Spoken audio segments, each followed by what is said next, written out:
All right, this is exciting, isn't it? Here we go, guys, in 5, 4, 3. Here we go. It's time for Joan Esposito. Live, local, and progressive. Thank you for the good programming, and I appreciate the content and really enjoyed every moment. It's a privilege to have you on your station and listen. It's good stuff. It's very educational. It's time for Joan Esposito on WCPT 820, Chicago's Progressive Talk. Hey, it is Friday, July 10th, and I am so pleased you are here with me today. Shout out, shout out to Matt Byrne, who's holding down the studio as Lady B takes some much-needed time off. And let's get going. Okay. Well, the Iran ceasefire is officially off. Is it, though, really? I don't know. Apparently it is. Okay, so there you have it. Does that mean that we are back to war with Iran? Well, not really, not quite. No, no, we wouldn't go that far to say we're actually at war with them again. It's just that the ceasefire is over. Okay, have you figured that out? Have you figured out how the ceasefire is over, but we are not back to war yet? If you have figured it out, could you perhaps text me with the explanation? 773-763-9278. We take texts on that line. We take calls on that line. It is Friday, and for the first half of the show, from now until 3:30, we are going to be talking with you, reading your texts, taking your calls, talking about the news of the day, the news of the week. So if you have figured out whether or not we're back at war, I don't know, maybe we're just waiting. Like every time Iran fires on a U.S. military base or on an ally, then maybe we retaliate. But we don't, maybe it's just going to be tit for tat. What do you think? Okay? Okay. So we're not at war, but we have been bombing around the port cities, railroad. They have been attacking our allies and any military bases we have on Middle Eastern soil, but we are not back at war. Maybe if I were a diplomat, I could figure out what that means, but I'm not. So I can't. Maybe by Monday we will know where we are. And then again, why would we? Why would we know where we are? Because we haven't known where we've been for the last month or more. Casey Hunt on her CNN show put together a montage of Donald Trump telling us that it was over, there was a ceasefire, they were desperate to make a deal. He has been saying that since March, April, May, June, and as recently as last Wednesday. Over and over and over again. Perhaps thinking, you know, there are some people who believe that if you really want something to happen in your life, you have to visualize it. You have to visualize it happening. Maybe that's what he's doing. He's trying to visualize the end of the war to make it happen. Now, I don't know how that works if you're looking to find love or a new job, but it doesn't seem to be a good strategy for ending an armed conflict. I know I sound like a diplomat, don't I? Well, I'm not a diplomat, nor do I play one on TV. But I swear to you, it's like in The Wizard of Oz, where we click together our ruby slippers. There's no place like home. He's clicking together his ruby slippers and saying, there is a ceasefire. There is a ceasefire. There is a ceasefire. This doesn't run very long, so I'm going to share with you. Now, remember, the clips you're hearing took place in March, April, May, June, and last Wednesday, which was July 1st. Listen to this.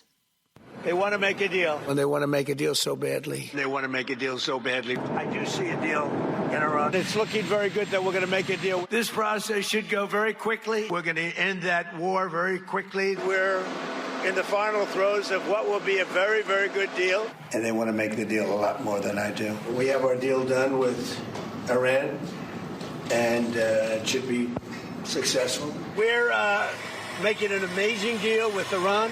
They want to make a deal with us very badly. They're dying to make a deal. They're giving us a lot. They want to make a deal so badly. Whew. Okay. So I see no reason why we're not going to hear more about that. Though, in addition to clicking his ruby shoes together and wishing that we have a ceasefire or a deal with Iran, he also doesn't want to talk about it at all. You know what he wants to talk about? He wants to talk about reinforcing the front door to the White House. Yeah, that's what's on his mind. I agree. I've told you this before, that somebody on cable news said rather than being president, he would have been much happier to be first lady, because all he cares about is redecorating, building things, changing things at the White House. That's where his passion is. His passion is not for governing. His passion is not for foreign policy. Heck, his passion isn't for domestic policy. He doesn't care what the Republicans do. He doesn't care how difficult a time they'll have in the midterms, because, you know, he's going to try to use the voting machine. I'm sure you heard he has fired the last 3 people on the Election Commission, which is supposed to try to keep elections fair and free and safe. He's going to do everything in his power to rig the midterm elections. We have to be ready for it. I think we are. We have to be ready to resist. We have to be ready to vote in numbers like we've never voted before. We can't let him get away with this. We need to get at least one house back under Democratic control so we can put some guardrails up around this guy. Oh, and not only does he not care about foreign or domestic policy, he is getting more unhinged, showing more signs of dementia every day. Every day. Every day. And Republicans are just looking the other way. And, Governor Pritzker keeps saying it. He has dementia, flat out. And I think more Democrats need to start doing that. Let's pretend we're Republicans and let's get really mad about something. The fact that we have a president who is suffering from dementia.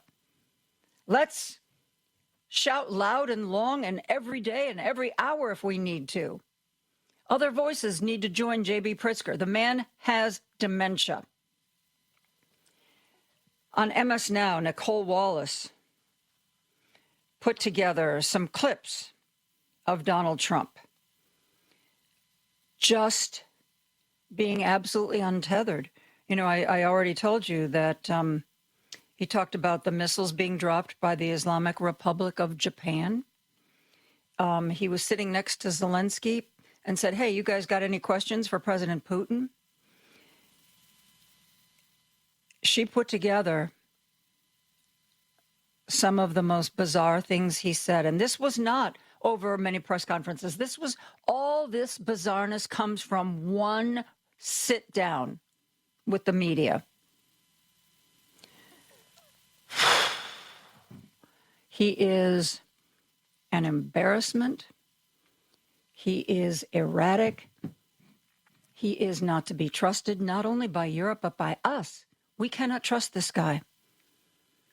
And the Republican Party is too fearful to rein him in. They are too fearful to rein him in.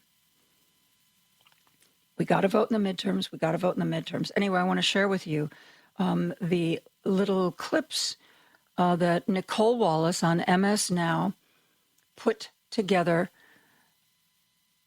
so that all the world could see this embarrassment that we have as our leader. Listen to this. The ceasefire with Iran that was never really a ceasefire now appears to really be over. We have ended all trade with Spain, and Japan is now apparently an Islamic republic. If all or any of that is news to you, then you've been fortunate enough to have missed Donald Trump's performance on the world stage at this week's NATO summit, where in a series of bizarre press conferences, Donald Trump ran the gamut of sounding merely uninformed to downright addled and crazy. Take a listen to some of the highlights. Is the ceasefire done? Is the MOU dead? It's a very interesting question. To me, I think it's over. I don't want to deal with them anymore. They're scum. I told this story yesterday. We had 111 missiles shot by the Islamic Republic of Japan. They were shot at the aircraft. POC. What a terrible deal. I call it the Obama nuclear waste deal. I don't want anything to do with Spain. Cut off all trade with Spain, please, including visits. Okay, we don't want anything to do. You know who's number one on TikTok? I am. I'm number one on TikTok. Do you have a question for President Putin, please? Do you have a question for President Putin? Not so much. Yeah, what would you like to ask him? Because I'm going to ask him that question. She's not sitting next to President Putin. I don't know what TikTok is. The Islamic Republic of Japan came out of his mouth. Marco Rubio is going to have to start standing next to him and translating. But unsurprisingly, Donald Trump's incomprehensible, unhinged, embarrassing, uninformed, me display there and his approach to geopolitics has had an effect. It appears to have finally exasperated and exhausted European leaders' patience. On that, the New York Times reports this, quote, a major motif of this year's NATO summit has to do with European leaders deciding whether it's politically advantageous to at last dispense with the niceties and fight back against Trump, as the Spanish and Italian leaders have started to do. The time when all European heads of state were playing nice with the mercurial American president is decidedly over. Yep. When Donald Trump started his second term, they tried what worked in the first term, which was flattering him, giving him gifts. And this time around, that didn't get them where they wanted to go, because Donald Trump is a bully. And when you show weakness to a bully, all you do is empower the bully to bully you more. And they have awoken to that fact. And now he is so erratic that, honestly, I believe the European, Canadian, Mexican, South American, for the most part, strategy for dealing with him is to ignore him. Just ignore him. Pretend like he didn't say anything. Because, chances are he doesn't know what he's saying. And if he doesn't know what he's saying, he's not likely to remember what he's saying. Correct? Correct. So they shake their heads. They are creating factories to build their own munitions. They are making trade deals and security pacts among themselves. Mark Carney, head of Canada, has made noises about being a part of the European Union. And you might say, well, the only problem with that is he's not in Europe. But Canada is still theoretically connected to the monarchy in the United Kingdom. And they're in Europe. So maybe Mark Carney can finesse it and make Canada a part of the European Union. Because remember, where was this? Was it at Davos that he gave that earth-shattering speech that really changed the direction of at least Canadian diplomacy? You know, that the middle powers can't by themselves stand up to the superpowers, Russia, China, the United States. But if the middle powers, Europe, UK, Canada, maybe Australia and New Zealand, if they join together and represent themselves as a single entity, negotiate that way, whether it's security or trade deals, he rightly said that group of middle powers would be more powerful than any of the quote-unquote superpowers. More people, more money, more GDP, more whatever it is, you name it, they would have more of it. He's not wrong. And I think that's the direction Europe's moving in. I mean, they've already started. Remember, Germany did its own like mini NATO with France, because France has nuclear weapons and Germany doesn't. And after some negotiation, Germany and France came to the agreement that if anybody attacked Germany, France's nuclear weapons would be on the table. This isn't going to change. When Trump dies or is out of office, Europe's never going to, never going to trust us again. You know why? Because we cannot be trusted. We've shown that to them time and time and time again. We cannot be trusted. So they've got to look at this world that we have put them in and figure out how to have the best economy and the safest country.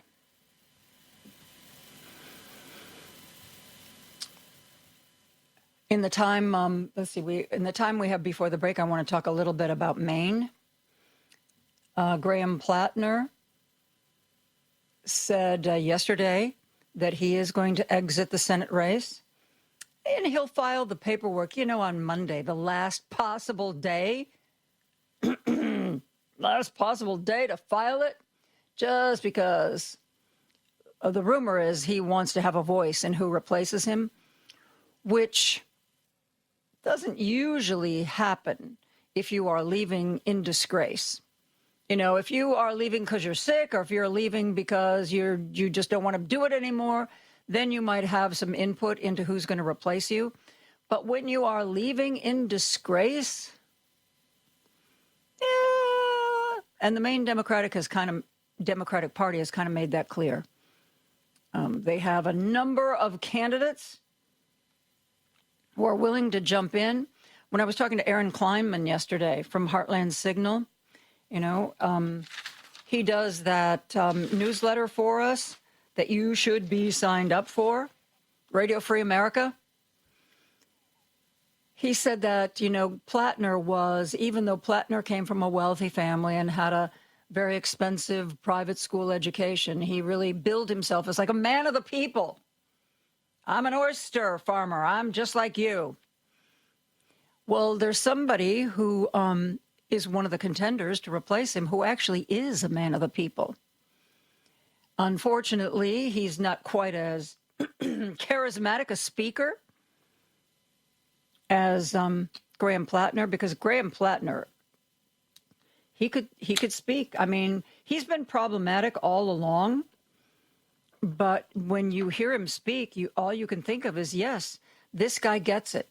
He knows what's important, and what he wants to do is what we want our elected officials to do. He was able to really wow people. The guy who is the real blue-collar guy in this race, potentially, is the former president of Maine's Senate, a guy by the name of Troy Jackson. He's a lawyer. He comes from a rural county in northern Maine, and he is probably the closest to Graham Plattner's politics. when Troy Jackson was running for governor, Graham Plattner said that supported him,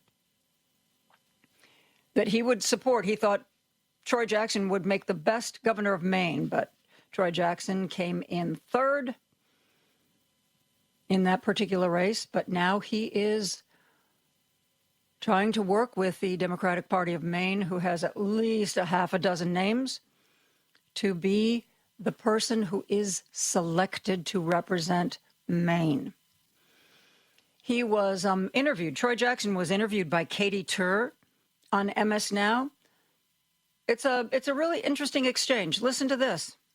I come from Mercer County. I mean, I represented Susan Collins down. I'm not the same as Susan, but I'm, what they consider a pickup truck progressive because I fight for issues that are important statewide. I just came through a gubernatorial primary where I was outspent 2-1 by all of my opponents, but still won in Mercer County, won Penobscot, won Bangor and Portland, the two of the three biggest cities. So I just feel like, from one end of the state to the other, I'm going to appeal to people that are looking for a new type of government, something that I've been fighting for my entire life in the state legislature, to change the way that things are going for everyday working class people that feel like they've been getting screwed. Well, let me ask you about Plattner. You supported him. You bragged about being one of the first supporters of him. Why did you stick with him for so long? Why did you stick with him after the Nazi tattoo? Why did you stick with him after the New York Times article and the aggressive women stuff? Stick with him after the Reddit posts that were arguably racist and sexist? I know he denies the sexual misconduct allegations, but why did you stay with him for so long? Well, the Nazi tattoo and the Reddit posts, I mean, I didn't know. I mean, I haven't even ever been on Reddit. But, when people talked about those things and he turned around and said, that these were times whenever they were dark for him and, he'd grown and all this stuff. I mean, they were, a different time period for him. And I understood, that people can change. But, I think the biggest thing about this was the issues that Graham was talking about and bringing people out on. Things like Medicare for all, and health insurance, prescription drugs, workers' rights. These are the things that, we've all believed in and wanted a huge change in. And certainly the people here in Maine do. Those earlier things, he had plausible reasons that he said that they happened. But when it came to a credible sexual assault, became clear that was it. It was, a red line that I wasn't going to cross. And the other thing about it was Graham told me point blank that there was nothing in his past that I had to worry about. And he lied to me, and he lied to a lot of us. That is Troy Jackson, the man, one of the people who wants to replace Graham Plattner as the Democratic nominee to defeat Susan Collins for Maine's open Senate seat, or it's not an open Senate seat, it's up for grabs. It's Susan Collins' seat to lose, and let's hope she does. We'll be back with more after this. Joan Esposito, live, local, and progressive. Every weekday afternoon from 2 to 5 p.m. on WCPT 820. It is Friday, in case you were wondering. I'm so glad I could orient you. On Fridays, we spend the first half of the show reading your texts and taking your calls. Let's go to the phone lines. Jim's on the line from Chicago. Hey, Jim, how are you? Hi, Joan. Have a good weekend. I get this sense of rollback.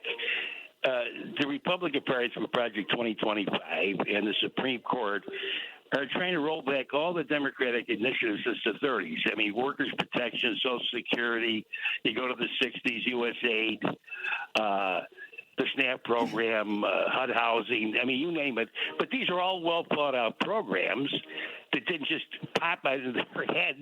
These were practical solutions to practical problems. And this Republican Party offers nothing in that regard. They just offer this. In other words, any kind of progress is communism in their mind, and it should be every man for themselves. And which is okay, but I mean, it's okay with me. But the point is, think of it. Then you go to the Obamacare. They wanted to roll that back. Then you go to Biden with the climate summit. They rolled that back. Then the forgiveness for student loans. The Supreme Court went up to hold that. I mean, these are practical programs. So they're not just sitting around going, "Oh my God, I smoked a joint. Now I thought of this." You know what I mean? I'm serious. I mean, these are practical problems, the practical solutions. And I imagine Trump, in his lame duck or whatever it is, his last vestiges of sanity, they'll put all the 2025 projects he could do by executive order, and then we could fight it out in the courts and spend our hard-earned taxpayers' money to try to roll some of it in. But I mean, where is this Republican Party going, Joe? You got any idea? Because I have no idea where they're going. They've boxed themselves into a corner. Where can they go? Where can they go from here? Donald Trump has done the most outrageous, horrific, awful, cruel things, and they have either voted for them or they have been silent while they take effect. How do you come back from that? Oh, I didn't mean it. Oh, I'm sorry. I was accidentally unconscious when I took that vote. Yeah. And I hope Judge Kavanaugh sees that gentleman shot in the stomach, which is a very typical way to die, Joe. Shot in the stomach down in Houston for no reason at all. A murder. He's Hispanic. I bet you could take pot shots at Hispanics now, according to Kavanaugh, because they look Hispanic. So why not take a pot shot? I mean, if you're gonna go after illegal aliens, wouldn't you profile the brown people? I mean, come on, Jen. Come on, seriously. I know, but that's what Kavanaugh said. Apparently, nobody's ever explained profiling to him, and the fact that profiling nets a lot of really innocent people, which this guy from Mexico who was shot by ICE is. He was in this country legally, brought here to work for an American company. He's now dead, and Mexico is not happy about that. Not happy about that at all, nor should they be. I can't blame him because, I mean, come on, we've had such a symbiotic relation with Mexico ever since, I don't know when, since we beat them in 1847. I mean, they picked our crops. They've done our work. I mean, my God. And then about a third of our Social Security fund is funded. They don't get any money from that. They got to go back and work even harder. I mean, we got to get ahead of all this. I know we'll win the House, Joe, but the Senate might be up for grabs. You know what the nightmare scenario would be is Vance coming in to put the thumbs down on everything. You know, that would be a horrible sight. You know, we get 50-50, we get Vance, the maniac, to come in and because he's a project 2025 all the way. Anyway, Joan, stay cool. It's going to be hot on Monday, Tuesday, Wednesday, so enjoy this weekend. And thank you, Joan. Thank you, Jim, very much. And, you know, Jim made reference to when, assuming something happens to Donald Trump and he doesn't fulfill his term, when we are going to be dealing with President Vance. President Vance. J.D. Vance is entirely a creature of billionaire Peter Thiel.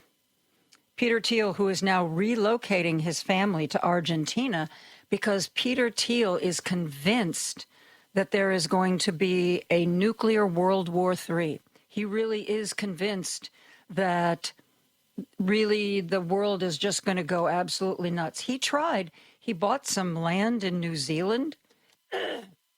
And New Zealand, it usually takes a long time to become a citizen of New Zealand. But, you know, money talks. And he had apparently made some seriously deep philanthropical donations, and New Zealand wanted to reward him for that. So they gave him sort of a quick path to citizenship.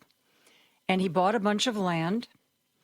And I saw the picture of the house he had planned, and it was basically a bunker. You see the front of the house, and then the rest of the house is all underground because he wants a place where he can ride out the coming apocalypse. When, by the time he wanted to build the house, New Zealand realized that he wasn't quite the good guy they thought he was, and they refused to give him permission to build that bunker house. Now he's moved his family to Argentina, where I would only presume they have given him plenty of permission to build the biggest bunker house he wants to. You know, there's speculation that the reason Jared and Ivanka wanted to buy that island off the coast of Albania,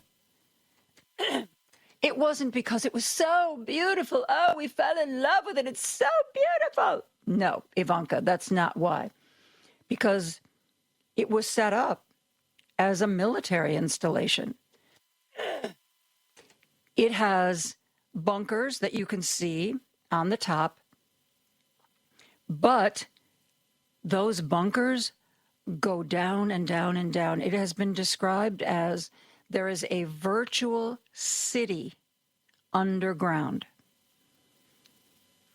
that was built to sustain, to survive missiles and bombs. And the cynical speculation is that Jared and Ivanka wanted to develop a high-end property there so that the super, super, super rich would know they had a place to hide if and when the apocalypse comes. So, yeah, that's Peter Thiel, the crazy man who believes that democracy does not work, that this country, the United States, should be led by the tech bros. He really believes that. Because, you know, if you make a lot of money, doesn't that mean you're smart? And if you make a lot of money selling a certain product or some software, doesn't that mean you're wise enough to make decisions for an entire country? According to Peter Thiel, it does. He picked J.D. Vance. He propped him up with his money to get a Senate seat in Ohio that J.D. Vance barely got.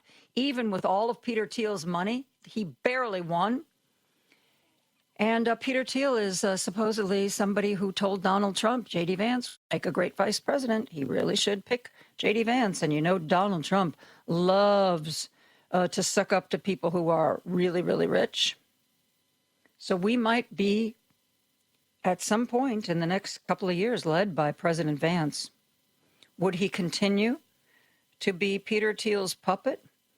Or if he elevates himself to the highest job in the land, would he perhaps, dare I say it, have some ideas of his own? Oh, I don't know. Somebody texted in, hi, Joan, by the time Donald J. Trump leaves office, we're going to be hated more than North Korea. Yep. I mean, North Korea, people kind of understand it is what it is, led by crazy people. But you know what? Up until recently, we weren't led by crazy people. So yeah, I see the parallels you're talking about. Let's go to the phone lines. Andre's on the line from the South Side. Hello, Andre. Thanks for the call today. Hey there. How you doing today? Happy Friday to you. Pardon me? I say hello. How you doing today? Happy Friday to you. Oh, yes. Happy Friday to you, too. Happy Friday to you, too. I hope you're getting ready to do something wonderful this weekend. Yeah, rest and stay cool. Yeah. So, and stay hydrated. So I wanted to talk about some things with you, Ms. Joan. You know, these Republicans, well, we already know that they're hypocrites, but I want to point out a couple of things. First of all, when Lloyd Austin was sick with this prostate cancer, he was off work. And the Republicans made a whole lot of hoopla about he was living in secret and he didn't say anything. He wasn't transparent. He told Joe Biden. Well, here it is. We got Mitch McConnell laying back and nobody saying nothing, and the Republicans are not making a lot of hoopla about that. I don't like these Republicans always having a double standard. Oh, yeah. Absolutely. Yeah, that is the first point I want to make. Second one is that I think the Democrats right now, Ms. Jones, and all of the 50 states ought to be having a massive registration drive right now and have a massive registration drive and vet the voters right now. Don't wait for some SAFE Act to come along and try and vet the voters. They could get on that right now so that it won't be a problem because this midterm is really important. And in addition to that, I think when the Democrats do take some power in the Congress, that they should really, really push for voting day to be a holiday. If not a holiday, push it should be a day that you're given off work so that you can vote. Yeah, exactly. And if they don't want to give the whole day off work, they could give people at least 4 hours off work or half a day's work, and then they'd have to show the employer that they actually did vote. The last thing, Ms. Joan, what I think that we're experiencing with Donald Trump is just a massive panic attack. I say it's a panic attack because he feared that the Democrats would take over and that he will be impeached. He fears that this Iran war stuff is going to be worse than Barack Obama's deal. He's hardly trying to top Obama, and he won't be able to do it. We are going to come out far worse than what the agreement that Obama had, because we didn't lose any lives, we didn't go to war, we didn't drop missiles and bombs because we didn't do any of that. Yeah, we didn't do any of that stuff. So he fears these things. So he's having panic attacks on these all the things. And lastly, this insurrectionist that occurred on January 6th, I think that Donald Trump wanted this slush fund because he feels that these January 6th insurrectionists are going to sue him because he was the culprit of it. So he feels like if he could get ahead of with this slush fund and pay him, he can keep him quiet and they won't sue him. So those are 3 reasons I think Trump is having a panic attack. He's living in fear right now. He's running scared right now with all of these things staring him in the face there, Miss Joan. Does any of that seem rational, Miss Joan? Do you think? I do. I think you've made a lot of good points. And we're all kind of looking at the midterm elections and the Republican Party and Mitch McConnell kind of through the same lens right now. You're right. I didn't mention Mitch McConnell at the top of the show because there's no update. We don't know whether he's alive, whether he's on life support. God help us if this is a weekend in Bernie's where he's actually passed and they're trying to hide that fact till August 3rd. So, yeah, thank you. Thank you so much for that call, Andre. Always nice to talk with you. We're going to take a break. We're going to do more texts and calls. Remember, we're going to take calls until 3:30 today, 773-763-9278. We'll be right back. Now back to Joan Esposito, live, local, and progressive. I wouldn't trust anybody else. On WCPT 820. It is Friday. We spend the first half of the show reading your texts and taking your calls. We got this text. The Trump hypocrisy never ends. Now he has fired members of the Election Commission in order to rig or manipulate midterm elections. He knows his own base is even fed up with him, and he is getting more desperate as the election gets closer. I agree. And I think he's like a cornered animal, and I think the closer we get to the midterms, the crazier he's going to be and the worse he's going to act. Let's go back to the phone lines. Our good friend Ron is on the line from Chicago. Hey, Ron. How you doing? Yes, I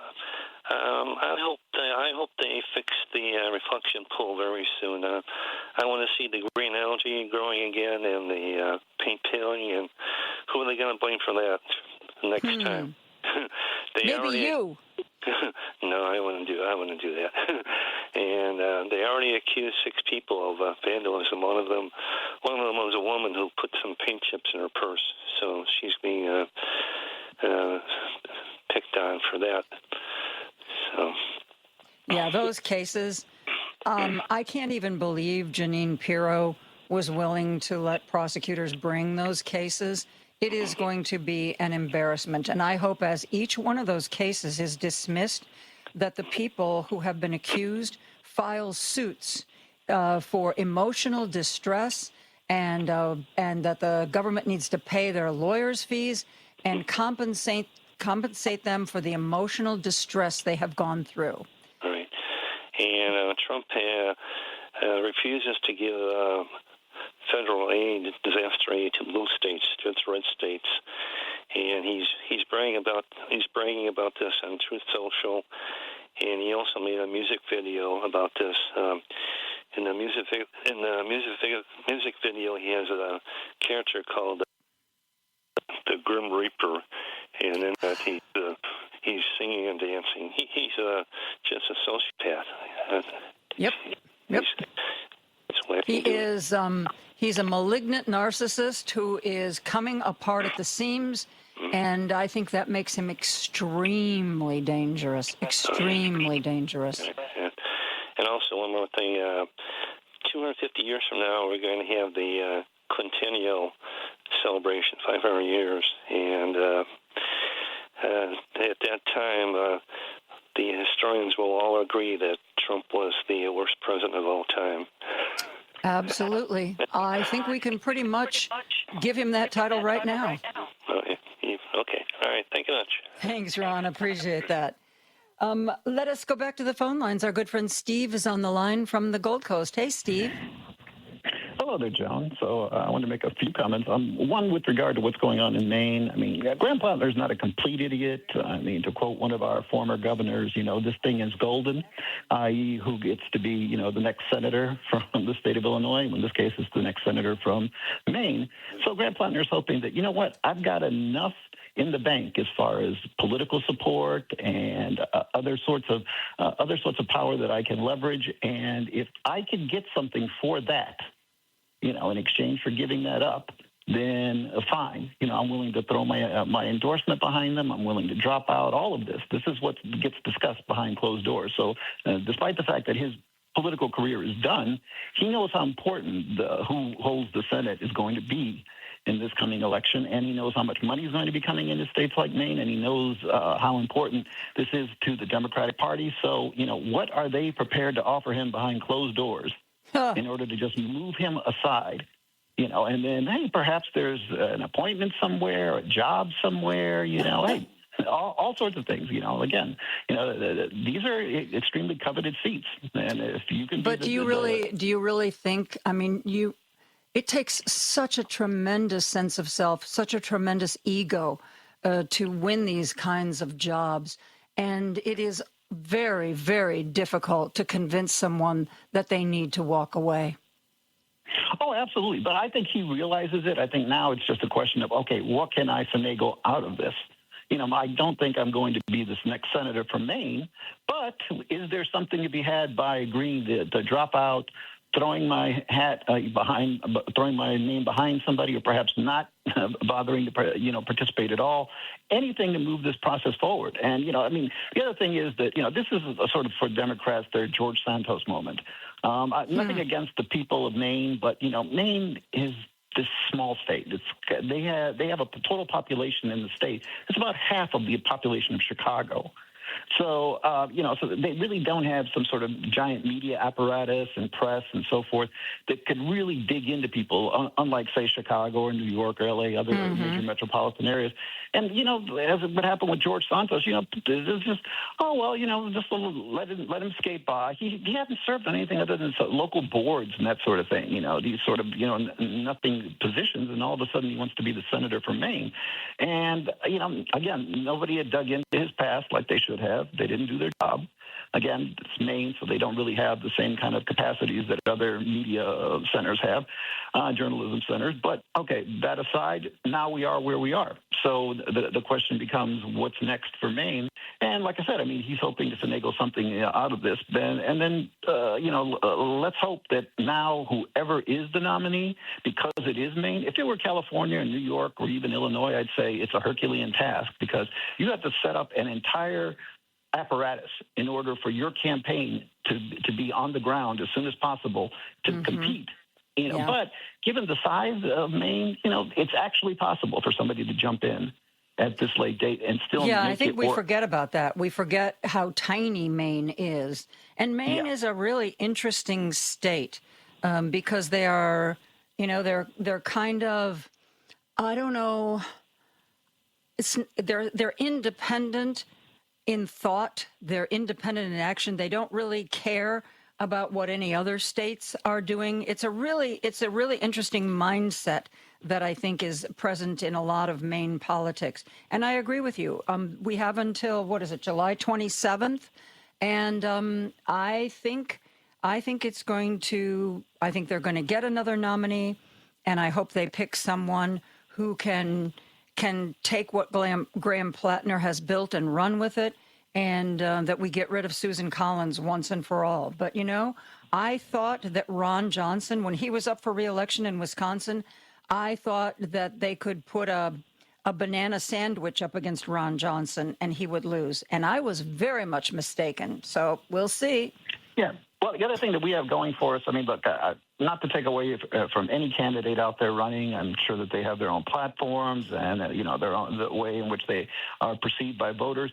But a lot of this election is just a referendum on Donald Trump and the larger Republican Party. So a lot of people are going to walk into that change election. If you're an incumbent, right, exactly. If you've been there for a while, we don't like what's happening, so let's throw the bums out.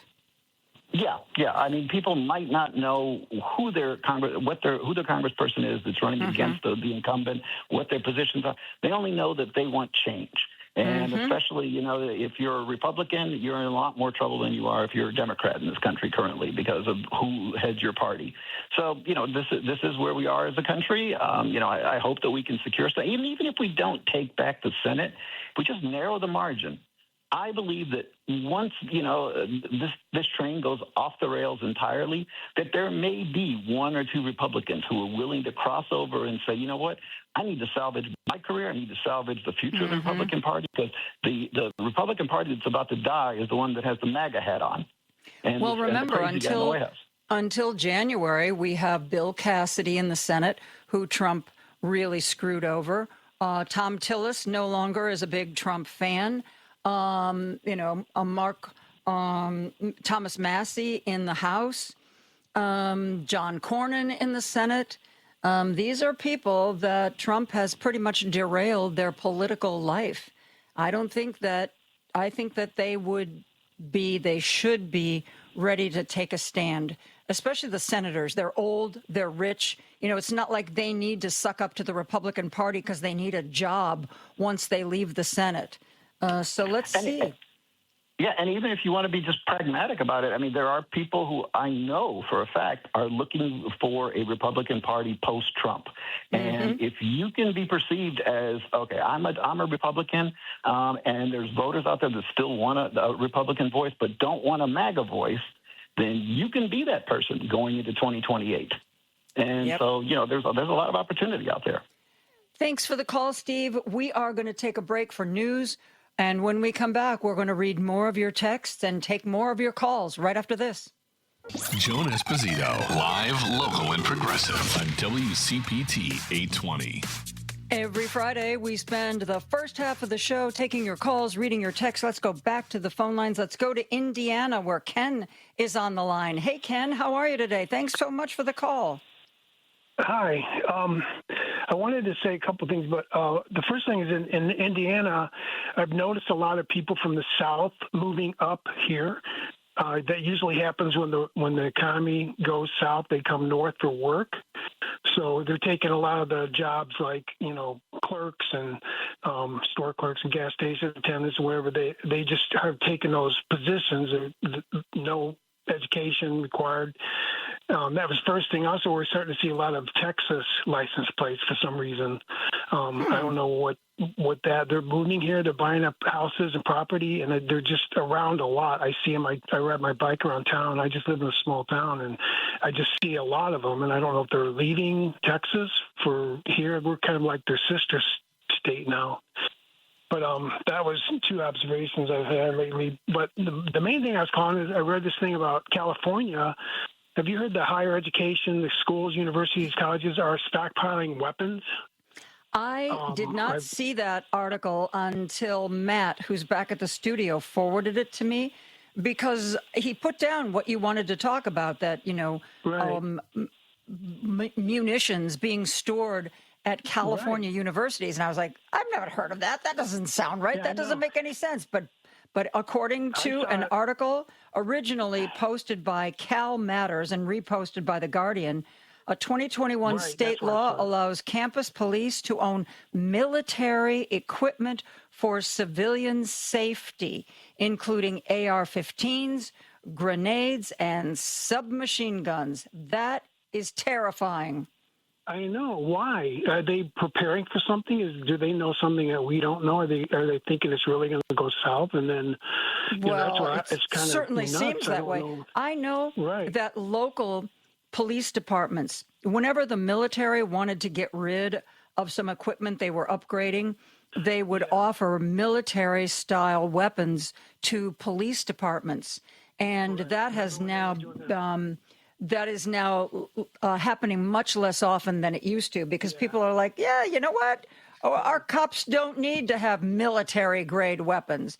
So maybe it's part of that movement. Like, if we're going to go up against a shooter with an AR-15, maybe we should have an AR-15, right. Which makes no sense to me. Well, I had a run-in with our National Guard. We have these flyovers from like 10 o'clock at night to 1 in the morning, and they kept going over really heavy helicopters, and I couldn't figure out what was going on. They were doing like a grid pattern, and so I called my state or my city, called the small airport we have here. No one knew what was going on. I finally tracked it down. It was the National Guard, and when I contacted them to find out, they basically told me to mind my own business and they can do whatever they want. Wow. So, and I'm like, I reminded the kid as my tax dollars are paying for, his job basically, but I didn't understand what they're preparing for either, because that's never happened before. And that's the second time they've done that recently. And then the other thing is California sold, I guess, a couple of their derelict prisons to the Homeland Security for like $1.5 billion. And I don't know why they're doing that either. Why, they're building all these detention centers. I know we have some in Indiana, and they're also doing But I also just read that there's a movement now to start selling some of the warehouses that ICE bought because yeah. So I don't know. But you know what? I think that nobody needs an AR-15. If you're in the military, right. Because that has one job, and that is to kill people. Right. It's not a gun that's used for hunting. And maybe if you're a gun club and you want to have one there so people can come in a safe, monitored environment and shoot it, maybe we could carve out an exception for that. But what do you need an AR-15 for? What do you need it for? Exactly. That's why I didn't know what was going on. And the other thing is I found Mitch McConnell. I went to the Shedd Aquarium, and he's in the turtle tank. Oh, my goodness. I should have looked. He's in the I should have looked. Rehabilitation. We had 20 minutes. We were looking at each other through the glass, and then he swam off with it. And did you have a conversation with him about, Iran and the election and all that? No, he's going to go on with the belugas that they just rescued from from another I believe, wasn't that a park, a marine park? I think it was. Yeah. Was it in Canada that there was a marine park that is? I don't know. It's problematic, and the Shedd is taking maybe not all, but at least some of their beluga whales, since we have a big facility for them. There was going to be euthanasia, but have they been feeding them, or how? I think it's so cruel anyway. I don't go to zoos and things like that anymore. It's just. They need to release. There's a single elephant in New York that they're going to put it with a group of. It's the only one left. And they're social animals. It's just really sad. Yep. But anyway, I thought I was going to ask you about that. So about the California thing. Thought maybe you might know. Well, thanks for bringing that to my attention. That's something we're going to have to keep an eye on. Yuck. Yeah, exactly. So, and the other thing is, why are all your callers men? Where are the ladies? That's interesting. I do get women, but not nearly as often as men. And I think my sense is that if you're a woman and you've called in before and you see that it's not really scary, then you're more likely. Like Debbie from Old Town calls in all the time. She's great. But I think the idea of calling in and talking on the radio scares a lot of people, and I really appreciate a lot of the women are first-time callers, and I want anybody to know, if you are thinking of being a first-time caller, we will treat you very well. We're not going to yell at you. We're not going to make fun of you. And I would like to hear what you have to say. Yeah, you're one of the few shows that actually do listen to the callers that they call in. So, And I think that you're doing a good job. I don't forget about, you're always going to have criticism one way or the other. You're never going to make anyone happy. Yes, I have found that out in the text line. I get yelled at for doing something, and I get yelled at for doing the opposite of that thing. Right. One minute you're a communist, the next minute you're a liberal. But but I think you're doing a good job. So well, thank you. I appreciate that compliment, and I appreciate your call. We are going to continue on with the phone lines. Chi-Town Dave is on the line, and you want to talk about something they said on Fox, and I can't believe this is right. Sharing cupcakes is the gateway to communism? Hello? Yes, that's according to Fox News. Somebody on Fox News said that. And it had to do with a guy, his last name was Saeed. I think he was a teacher. He was with a bunch of children, and he was telling them, if you had 1 million cupcakes, would you try to eat 1 million cupcakes? You'd get a stomachache. And he says you might want to share those cupcakes. So, according to Fox News now, sharing cupcakes or maybe anything else is a gateway to communism. So, yes.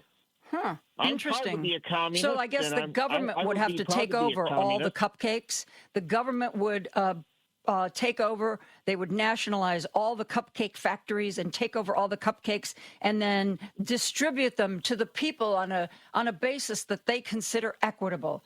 Government cupcakes. I can only imagine that's about as good as government cheese. Well, sharing in any way, whether it be government or otherwise, would be considered communism by Fox News. So I believe in sharing. I believe in community. So, yes, I'm very proud to be a communist.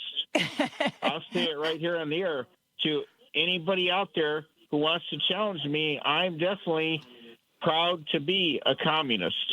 Well, I'm glad you would share your cupcakes with the class. I appreciate that. Yes. Thank you for the call. We need to take a break. We are going to be back with much more right after this. Joan Esposito, live, local, and progressive on WCPT 820. We are taking your calls and reading your texts. Let's go back to the phone line. Our good friend Paul is on the line from Seattle. Hey, Paul, how are you? I'm fine. It's a happy Friday. Woohoo! I'm continue to be fascinated by the Mitch McConnell story. And as you said, he didn't start talking about him because there are no updates. Mm-hmm. Well, guess what, Joan? I don't have any updates on my mom. How about you? Do you have any updates on your mom? No, nor my father. No, I haven't had any updates on them for about 20, 30 years. Yeah, there you go. Okay. Mm-hmm. And this is the plan. I have to look at it this way, because I've thought about how none of this adds up. And, okay, the people that say they've spoken with Mitch McConnell, okay, the politicians that did, and I said yesterday, remember, nobody said what they talked about. But what's his name? Scott Jennings, the CNN reporter? Yes. He didn't really report on the conversation. He just said it happened. Well, no, he said, we talked about Iran. He gave like 3 or 4 subjects. But what's interesting? The other 2 Republicans, including John Thune and somebody else, who claimed that they talked to Mitch McConnell, they talked to him for the same amount of time for the same amount of subjects. So somebody was saying, well, was there like a Zoom call? Is that how they did it? Because all 3 of them talked to him for the same time about the same topics. And was Mitch a part of the Zoom call? Did they just have like a picture of him in his hospital bed and they were discussing all these things? Inquiring minds want to know. We have questions. Well, exactly. And I think, as I said before, nobody who's in the hospital for that long in their 80s is talking about Iran and talking about I don't believe that. And by the way, in my experience. What's really, if you're talking to somebody who's had a terrible health incident and they're in the hospital, are you going to talk to them about work, or are you going to say, how are you doing? How are you feeling? When are you going to get out of the hospital? Can I do anything for you? Can I bring anything for you? That's the conversation you have, not, let's talk about Iran now, okay?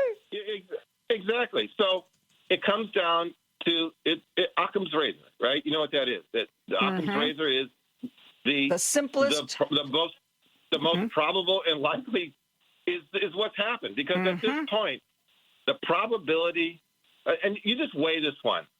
Think about it in your mind. The probability that Mitch McConnell is alive is approaching, and we don't have any evidence that he's dead. We just don't have reassuring evidence that he's not. And that makes it starting to approach the probability that Nancy Guthrie is still alive. We don't have any evidence that she's dead. But I got to tell you something. An old woman who for sure has not been on her medications for 5 months now, I don't think so. Yeah. So the probabilities here, and to cover up the death of a senior United States senator, is a crime. And where do you think this starts? And Elaine Chao running off to China? Who's behind this? I'll give you one guess, Joan. The Trump White House. Well, Donald Trump was asked on Air Force One if he had any idea about how Mitch McConnell was doing. And he was like, nope, no, I don't have any idea. Nope, not me. I have no idea. And if, who believes that? Who believes that? You mean he didn't talk, if he's alive, he didn't say. He did not talk to him for 20 minutes. He apparently did not. No. So he's not, that's another thing that just says, no, I don't know how he's doing. Yeah, because he wants to get away from the story that, yep, he knows how he's doing. He's dead, and we're covering it up for political reasons. That's a serious crime. And by the way, that's not in the, what do they call it, the duties or the core responsibilities, the core duties of being the president is covering up the death of a sitting United States senator. So that's prosecutable. I guarantee that. That's what we have to do. And everybody who's been involved in this, and that Walter Reed Medical Center is not saying anything because why? Because they've all been threatened. You utter anything about this, and we'll kill you. Yeah. Yep. Yeah. No, if you work for one of those, and frankly, even a lot of major medical centers, they have certain parts of the hospital that are for VIPs. I know that when the Saudis go to the Cleveland Clinic to have heart surgery, they give them an entire floor that is otherwise locked off so they can have their whole entourage with them. Yeah. Yep. But just everything you said about organ shutdown and all this stuff, it's every day that it goes on without a report becomes more evidence, just like Nancy Guthrie. Every day that goes by is more evidence. And at some point, right, I don't know what it is, 1 year or whatever, then people can be declared dead. And I don't know. I heard just that they can't issue a death certificate. I don't know without a family member being present. I don't know if he has no other family members other than Elaine Chao, his wife. I don't know if Mitch McConnell has any children. But this is very odd that nobody in the family is confirming anything. Yep. Nobody from his office, nobody from his family, his wife, nobody who would be in a position to know. No, you're absolutely right. No. Very strange. Yep. Yeah. Have a good weekend, Joan. Thank you. You too. Let's go to Franklin Park where Al is on the line. Hey, Al. Good afternoon, Joan. A couple of things here. And one, I think that Scott Jennings is actually with the Salem media, and he does shows on the Salem TV channel. So he is one of the Christian nationalists right now. And he guests on CNN sometimes, or he is a guest on CNN. And I wanted to say it's 116 days right now to the election. And besides talking about the Epstein files, we got to be talking about what we're doing to win these elections coming up, on the shows. And with that, I was going to say, that like what we're talking about now with Graham Plattner. That's playing into the hands of these super rich people that are, pulling the strings, and because we're arguing amongst ourselves about this, and it can affect our numbers in Congress coming up, in a couple of months, and we just got to kind of be aware of that. One more thing here is, I was learning about the Boers family, which is been around a long time, BOERS, and they've had lots of money in there out of South Africa, and coming from some Dutch descent, and they're some of the people putting all this money and have connections to Peter Thiel and other people within the U.S. And this history is fascinating, and it's just being aware of it and using this information to help people understand what's been going on for generations. We beat this money before, and we have to beat it again. So that's my little spiel for right now. Well, thank you for sharing your spiel with us, Al. Friday is a good day. We're wide open for the first half of the show for everybody's spiel. And I hope you will continue to contribute to the show as the callers and the listeners and the texters really, really help me out, and not only just correct me, but tell me about what you're thinking about and, maybe what you want to be talking about here on the radio going forward. So, Al, your spiel is welcome here. Okay. Well, thank you, Joan. Thank you, Al. Have a great day. You too. Bye-bye. Yeah. Bye-bye.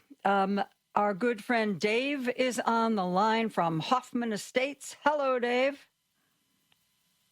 Dave? Hello. Hello. Hey, I'm here. Are you here, Dave? I'm not Dave.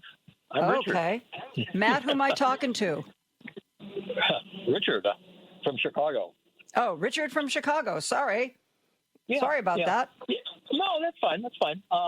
So, I was just thinking, I'm really mad at our media over the last 20 years, and this McConnell episode being strung along and reporting every lie, every unsubstantiated comment, preposterous sounding, could be handled in a different way by the media. They could put a camera in his office saying what's going on.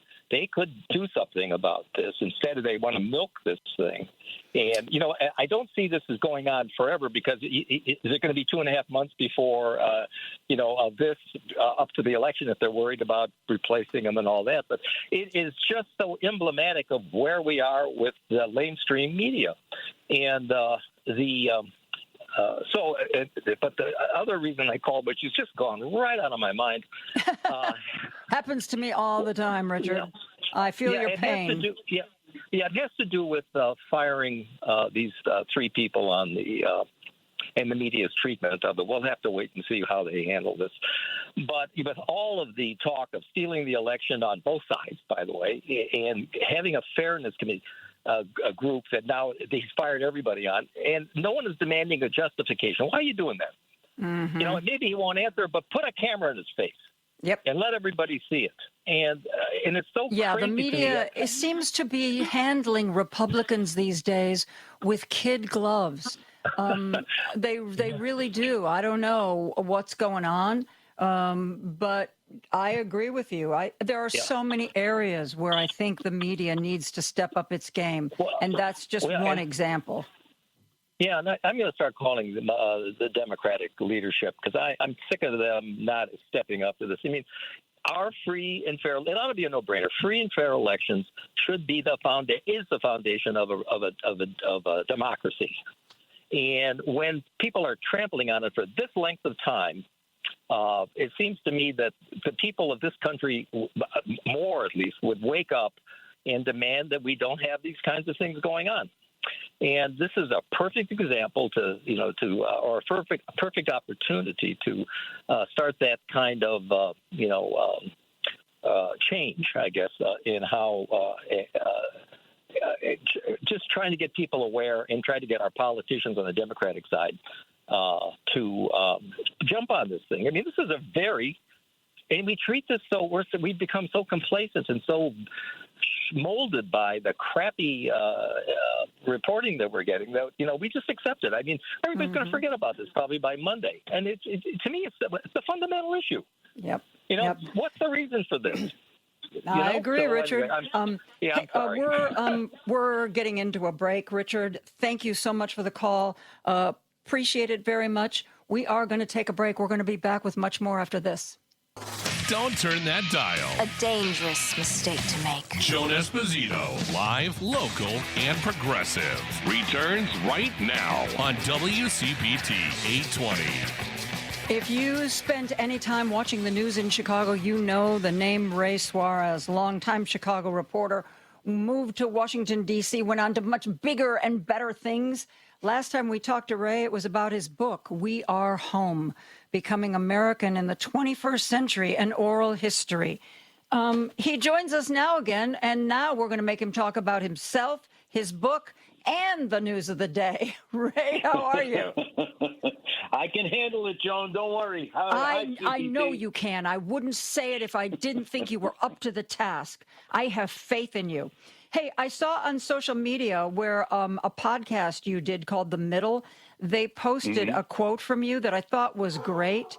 The quote is, I think we're in a very dangerous moment because our politics are becoming detached from the real, tangible, measurable truth of the world. Well put, Mr. Suarez. Well, thank you very much. I take that as a special compliment from you. We are increasingly making policy, making decisions that affect the way we live and our laws on vibes, on opinions, on impressions, on how people feel. And, that's no way to run a railroad. No. We are talking about really serious stuff in a totally frivolous way. And it's scary. Yeah. How did we get here? Is it the media's fault? It is partially the media's fault. There's a lot of blame to go around on this one. The news business started to be viewed with less trust, and our political system took advantage of that opening and started sticking the shiv in, trying to increase the lack of trust rather than decrease it, because they wanted to be free to lie.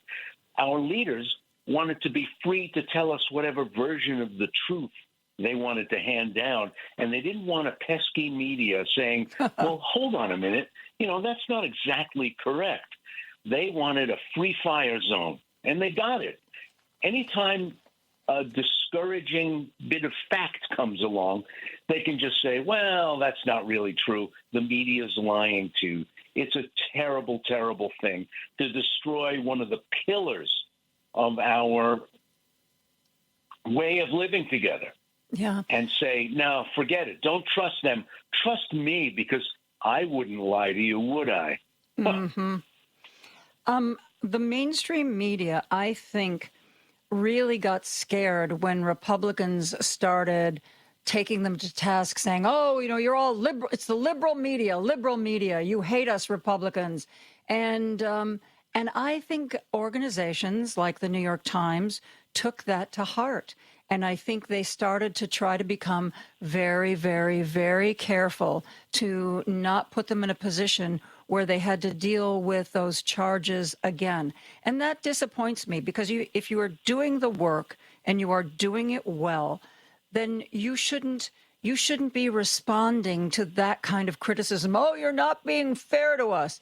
If you know your organization is being fair, then you should keep doing what you're doing. And I sort of feel like we've had a lot of, and not just the corporations that are trying to get deals pushed through the FCC, but I feel like we've had perhaps a softening in the way a lot of the mainstream media handles controversies if they have to do with Republicans. What do you see there?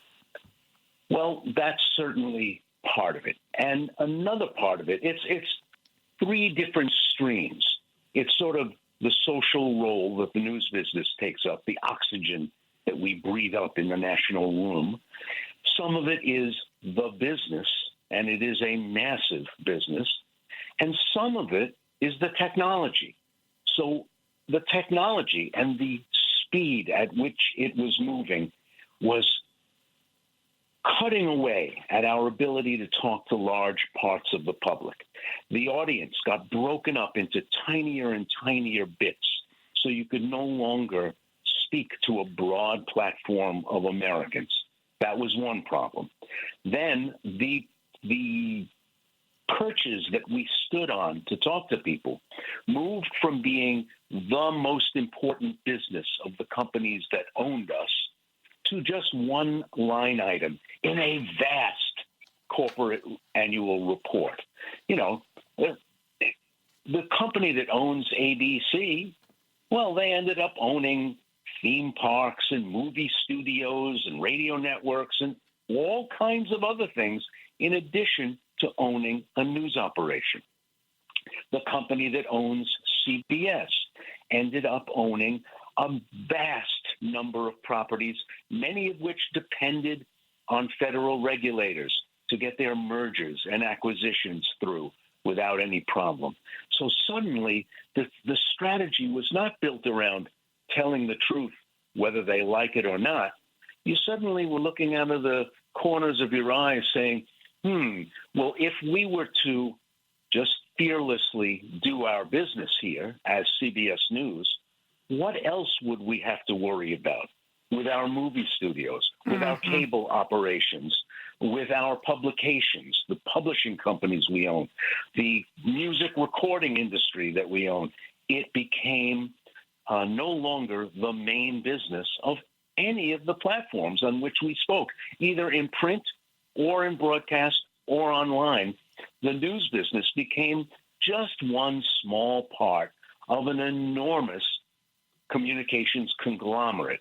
And that's when we were in trouble, because now our corporate bosses were balancing out our needs and our interests with a lot of other ones that had nothing to do with our, sometimes we court trouble. Sometimes we attract unwanted attention. And our bosses had to be willing to stick up for us. Some of them were, and some of them, it turned out, were not. Yeah, I agree 100%. Though recently we have seen a campaign on the part of ABC to try to push back. The View offering, here's a QR code. If you want to file a comment with the FCC and basically tell them to back off The View, get your phone up here, get this QR code, and it'll take you to where you need to go. I think that's what all of them should be doing. What do you think about what they're doing? It's trench warfare. And because we've been treated to the spectacle of something that really, if you had asked me earlier, I never would have believed that I would see it in my lifetime. Yeah. A president that just empties out the FCC, sticks his cronies in there. Look, every president appoints their own people when their turn comes up and when the vacancies come up, but they don't seek to replace the entire FCC with their people and put in people who simply don't respect the freedom and independence of the news business, who simply are willing to use brute power like that used against Jimmy Kimmel, like that used against Stephen Colbert, to get what they want. We've never seen anything like it before. Presidents have been unhappy with what ABC, NBC, and CBS had to say about them. This isn't new. The three-network system really started when the blue and red network of NBC broke apart. One of them became ABC, and now there were three networks. And, yeah, they've been Truman, Eisenhower, Kennedy, on and on and on. They were all unhappy from time to time with the coverage they got. We've never been in a situation like this, where the news business is so weakened as an institution and as a business that it's really tough to fight back. Yeah. I want to talk more about this. We need to take a break. I'm speaking with Ray Suarez, a longtime newsman, author of We Are Home. We'll be right back after this. WCPT 820, Chicago's progressive talk, where facts matter.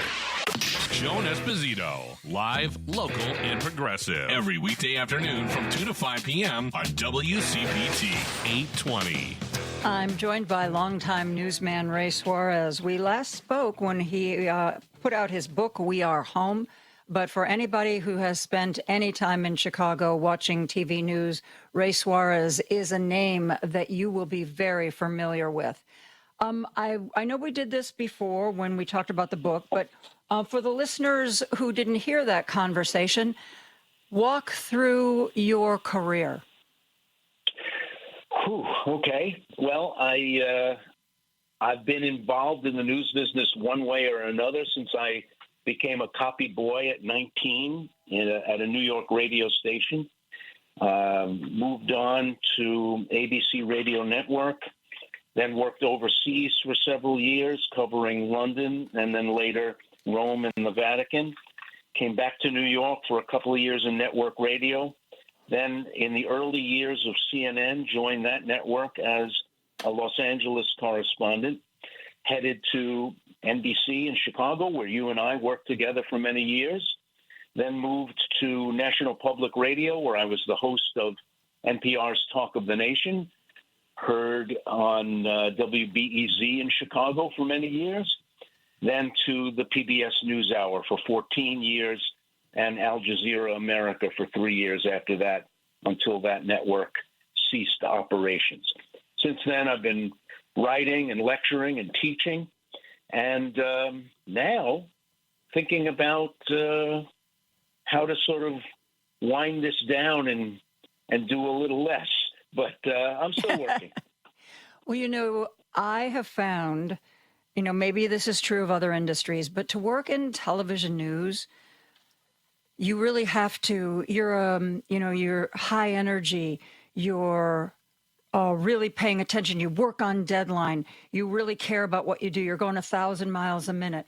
And I have found with a lot of our compatriots that they're like, oh my God, I can't wait to retire and get out of this grind. And at first it's like, oh, this is wonderful, I'm going to go here, I'm going to do that. And after 6 months, they're looking around. Okay, now what? Because I think people in news, particularly all kinds of news, but especially TV news, you're used to working at such a high energy level. I think the idea of, okay, well, I'm just going to, sleep in and, maybe read some books, catch up on my television, that just doesn't work for a lot of people. I mean, look at our coworker, our compatriot, Jim Avila. He retired. He'd been a network guy. He'd done a lot. He retired. And next thing I know, I see where he's back being an investigative reporter for local TV. And I'm messaging him. I'm like, what? And he was like, I got bored. I got too bored. So I'm just warning you, Mr. Suarez, you may not find retirement quite the joy that you thought it would be. I don't think I'm able to, as you suggest, I'm not able to go from 60 down to 0. So I'm trying to ratchet down. I recently spent 3 weeks with my grandchild, my first grandchild. Ooh. And that felt like a tremendous luxury to not be checking my email every couple of minutes, to not be worried about people trying to get me to do one project or another. But now I'm really running my own calendar. I don't want to have nothing to do all the time. That I think I would go crazy. But to have the freedom when my son said, come visit, and we went and visited, and just to have all those weeks where we woke up with the kid and I fed him breakfast in the morning and all that felt like a luxury. So I want to find this point where I can still do work that interests me, still do work that excites me from time to time, not all the time, and still have the freedom to run my own calendar. I'm looking for that sweet spot. Is your son in Chicago? No, he works for a Chicago-based corporation. He is in Shanghai, China. So okay. it is rough to see my grandson. Wow. So yeah, you got to travel 21 hours. It's a long trip from Washington to Shanghai. Oh my God. And we don't see him as much as we'd like. Well, I can understand that, but what an interesting job to have. And if China does decide to invade Taiwan, you've got somebody right there on the ground that you can call. You bet. And believe me, these are some of the things that his company talks about in its internal deliberations as they look forward, look ahead to the future of the business, not only in Chicago, but in places like China. They have to have contingency plans based on world events. It's a very complicated time. Yeah. My daughter and I went to Hong Kong in April, and I interviewed a guy who's an expert on that area of the world, has written books. And I was like, well, have you been back to Hong Kong? He goes, oh, no, I'll never go back to Hong Kong. He said, they might let me in the country, but they'll never let me out. Oh, no. And really. Afterwards, I emailed him and I said, I was going to email you for recommendations of where we can go and what we should do. But now I'm thinking I ought to give you my cell phone number just in case something terrible happens. You're one person who can try to find me. It is a more complicated place by the month, and the surveillance state tightens its grip. It used the pandemic as an opportunity to get a tighter grip on the population, and it has only continued to do that since the pandemic restrictions were lifted. Very interesting times ahead in China. Yeah, very much so. You, when you were taking us through your resume, you said you started in, was it ABC Radio? Yeah, I was at the ABC radio network for several years. What did you think when CBS decided to completely shut down its entire radio operation?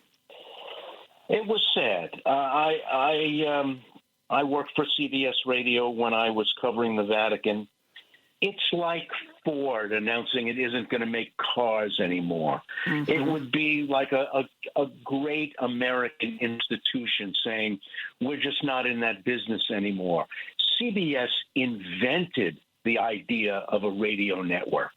They were there from the very beginning, from the earliest days of businessmen trying to figure out how to piece together groups of stations and have them operate together. William Paley and the invention of CBS News, the rise in the Second World War of the legendary Edward R. Murrow and the so-called Murrow Boys, who ended up being influential characters at CBS for 3-4 decades after the end of that war. It is really a moment of passing. Will we still be able to get news on the radio? Sure. Will there still be plenty of radio stations to listen to? Absolutely. But for those of us who are lifers in this business, that's a moment to mark, a moment to watch with a little bit of sadness. Yeah. And I was thinking, oh, my God, what's going to happen to WBBM News Radio 78? Because that little ding at the top of the hour, CBS News, and BBM used to play, if you got the right day and the right time, they would do a half an hour of stories from 60 Minutes. They were really embedded with the whole CBS culture, and man, oh man, it's all gone now. Luckily they did not go by the wayside because, as you know, they have a tremendous local operation. They just found somebody else to provide their network news. So I guess there is life after the death of radio. I want to talk to you about the other changes we've seen at CBS. Scott Pelley being fired. Many people leaving 60 Minutes, Anderson Cooper not renewing his contract, Tony DeCopel having a very, very rocky start in the anchor chair, seemingly because of his most inexperienced boss. When you read about and see this, what goes through your mind? To say I'm shocked would be the understatement of the century. But I can only conclude that the Ellisons, father and son, have multiple motives besides just running CBS. If you hire somebody whose first job in broadcasting, and I'm going to say that again, nice and slow, their first job in broadcasting is running a network news division, well, you're taking a chance there. And Barry Weiss's inexperience in running not only the network as a whole, being able to see the whole waterfront, but also these individual shows that evolve into islands in an archipelago. There is the esprit and the teamwork and the sense of identity that comes from working on a specific show. And then there's the whole program stream from the morning news till the network news at night and everything in between, 60 other specials and documentaries. You have to be able to see the whole operation and see its component parts. And Barry Weiss, there's a lot she doesn't understand about this, and she's going to make the place in her own image. So far, the public isn't buying it. It isn't liking it. The ratings are terrible. Marquee names that people associate with the product and have associated with it for many years are disappearing. She is, as we say inside the industry, bigfooting some of the best-known correspondents there and assigning her own people to do high-exposure, high-status jobs like interviewing heads of state. Okay, so she gets to put her imprint on it, and then the public gets to make its decision. And so far, the public isn't liking what it's seeing at all. These are record lows. Now, you have to remember that network news divisions, even before the arrival of Barry Weiss, were no longer what they used to be. To win the spring ratings book, a network news operation used to have to get 21, 22, 23 million viewers for the network news. Now, if you get 9 million, you're doing great. Mm-hmm. The network news as a product has come down in the world, but that doesn't mean Barry Weiss has to finish the job all on her own and apply the coup de grace. It is a business in trouble, but this development isn't helping out at all. And I know that there have been reports in some of the media newsletters that higher ups in Paramount have started privately talking about, maybe we can move her to a different job where she could do less damage and get some experienced people in there. But I don't think until the Ellison Warner Brothers Discovery deal either goes through or dies a death, I don't think he's going to touch Barry Weiss because, I think she was put in that position to please an audience of one, and that's Donald Trump. And so far, I have to believe that he's pretty happy with what he's seen. I can't help but agree with you. I don't think she's going anywhere for a while, at least. And who knows? Who knows what they're going to do once they get CNN into their list of properties, take an established brand there in the news business, and do to CNN what they've already done to CBS. It's hard to know what they're up to. I think eventually a lot of jobs are going to be lost. A lot of well-known people are going to be out on the bricks. And, this may sound like heresy. I think if any network is looking at the door and wants to get out of the network news business altogether because they don't need it in the way they used to, CBS might be the first network to just drop network news altogether. Wow, that's an idea I hadn't considered. But, you make a good point. And one last thing, we've got to get to the news, but supposedly David Ellison called Leslie Stahl and personally promised her that nobody was going to mess with the stories. I think Leslie Stahl is incredibly naive if she thinks that promise is going to be kept. Do you think so?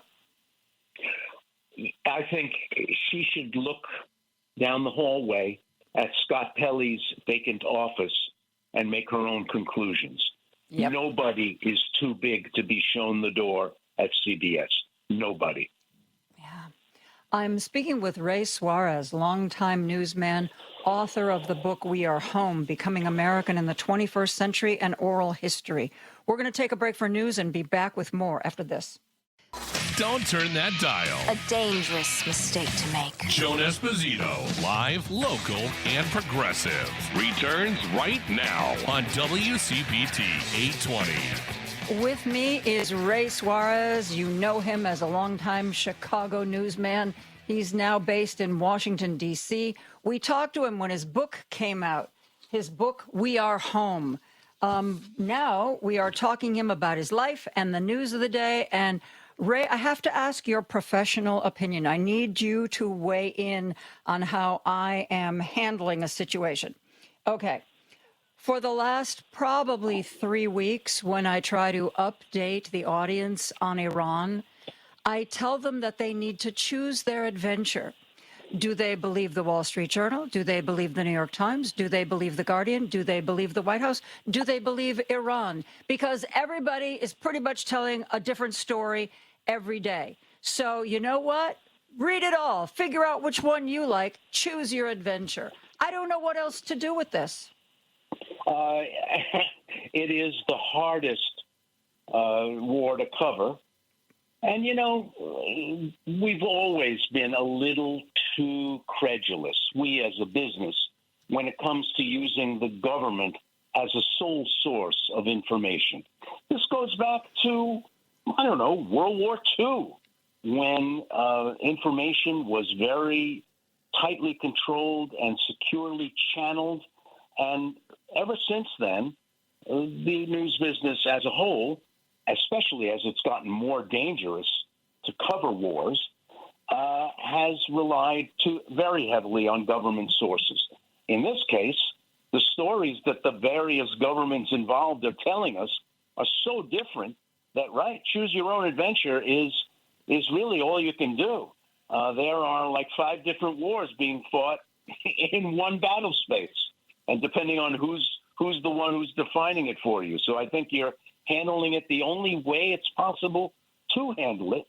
And since Donald Trump has announced that the war is over 30 different times, you have to take him as much with a grain of salt as you do the Iranians, as you do the Times, as you do the Journal, and on and on and on. Yeah. And the sad thing is, while I don't put 100% of my faith in either the Trump administration or Iran, over the last few weeks, it seems like Iran's statements have been closer to the truth than the statements we get out of the White House. And I don't ever remember a time when somebody who has been a longtime adversary is more reliable than our very own government. But, you know, I read it all. I see what they're saying. I see what the White House is saying. And there always appears to be more truth in what's coming out of Iran. When did that happen? Well, Mujtaba Khamenei, for all his shortcomings or his attributes, doesn't really care about the domestic price of gas or the midterms. And Donald Trump cares very deeply about those two things, enough to be willing to perhaps not tell the entire truth about them. Yeah, I guess so. It makes the reporting from the reporters who cover international beats, it makes their reporting more important than ever, because I would like to believe that somebody at some place knows what's going to happen. But I can read in the Wall Street Journal that we're back in a military action, no more ceasefire, and then read in the New York Times, oh, there's a ceasefire again. They just called it, and it doesn't seem to have. How can we have a ceasefire if Iran is attacking U.S. military bases in the Mideast and we are attacking Iran? To me, that doesn't translate into ceasefire. You know, back in the 19th century, they used to have to wait sometimes for days to find out what was happening on the battlefield. An early newspaper in the United States would wait for cables to be carried across the Atlantic Ocean, then telegraph messages to be sent to Chicago or New Orleans or Cincinnati. And in a weird way, it almost feels like we've got to wait for a couple of days when something happens out there in the Persian Gulf to find out the truth of it before we can know what's actually happening. Yeah, I've never experienced something like this with a big national story before, where everybody was telling a different version of it, and you really don't know who to believe. And I'm trying to figure out, are we in a ceasefire now or not? Are we back into a military action? I keep an eye on CNN while I'm on the air, and I swear to you, Ray, every 2 hours the story is different. What do you think's going on? Give us your take. Well, Donald Trump wants something that he's not going to get, which is Iran crying uncle saying, you guys were right, we're wrong, you won, and we lost. That's not going to happen. And that's what the president wants. So what we're doing right now in Washington is trying to figure out how far short of that ideal they are willing to come in order to move this thing off America's plate. It was a war that was started with no warning, with no buildup, while we were in the midst of negotiations with Iran over the future of their weapons programs. And they are announcing from time to time that the Strait of Hormuz is open as if that's an accomplishment, when before we started bombing Tehran, guess what? The Strait of Hormuz was open. So why is it an accomplishment for it to be reopened again when you're the guy who got it closed?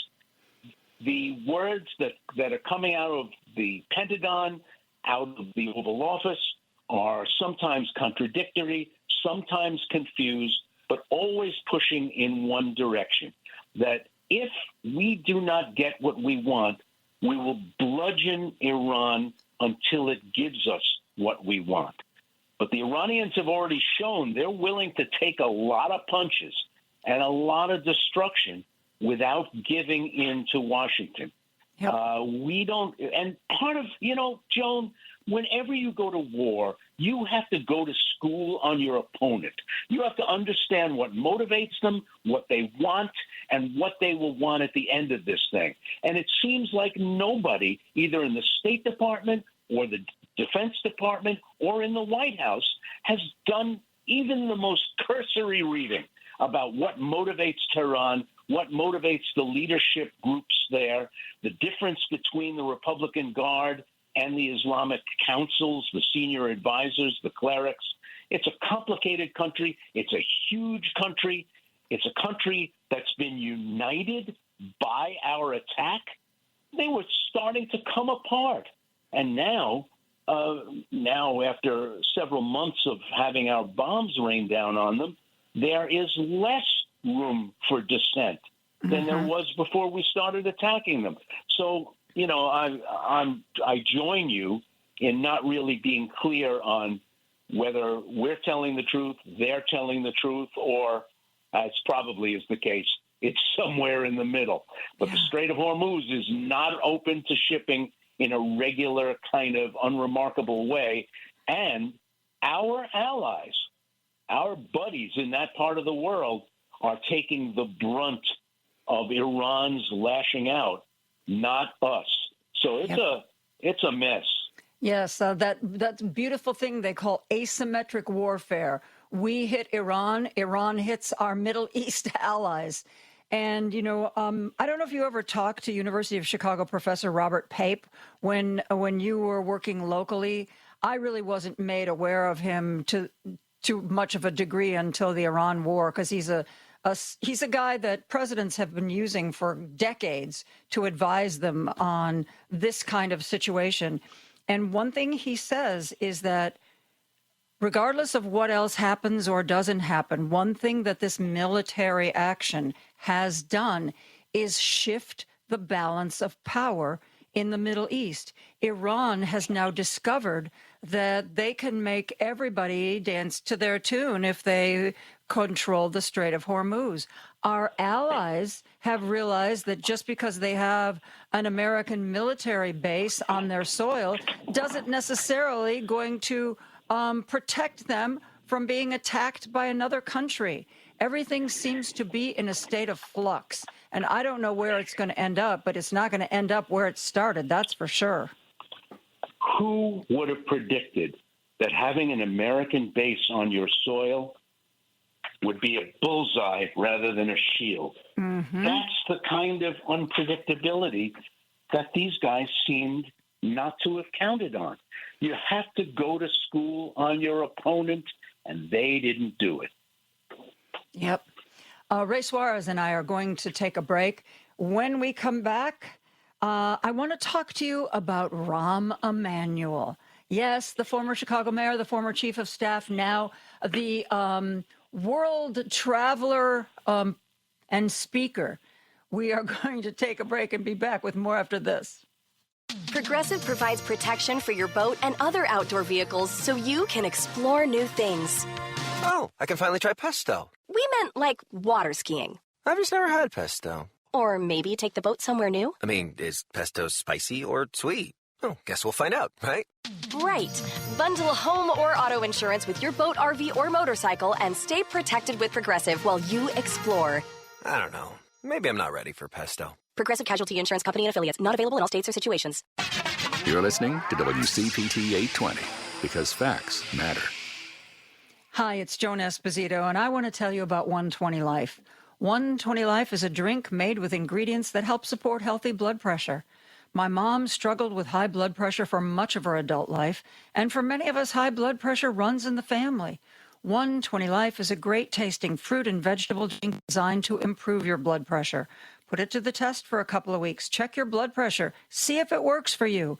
Some people reported results in as little as 2 weeks, and I've been enjoying 120 Life because I love a fruit drink that isn't overly sugary.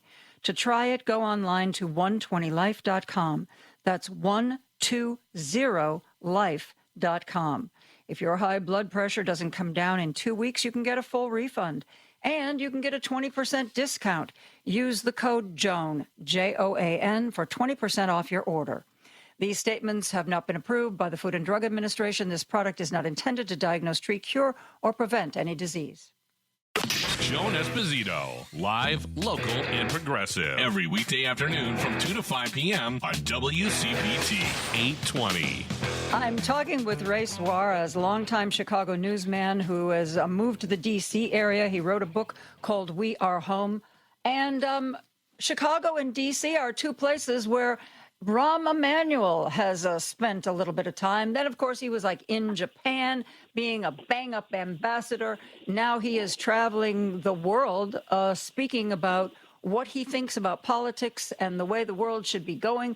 He spoke at Tel Aviv University this Wednesday and said some things that are generally kind of considered controversial when you're talking about Israel. You know, he's very much in support of a multi-state solution. He believes that that Israel now has enough money that the United States doesn't have to buy military equipment for them anymore or give them that.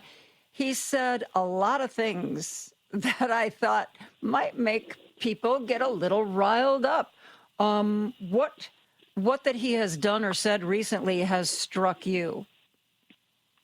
Well, I think Rahm Emanuel can read polls and read public opinion as well or better than any American alive. He made his bones as a political consultant and was a great one.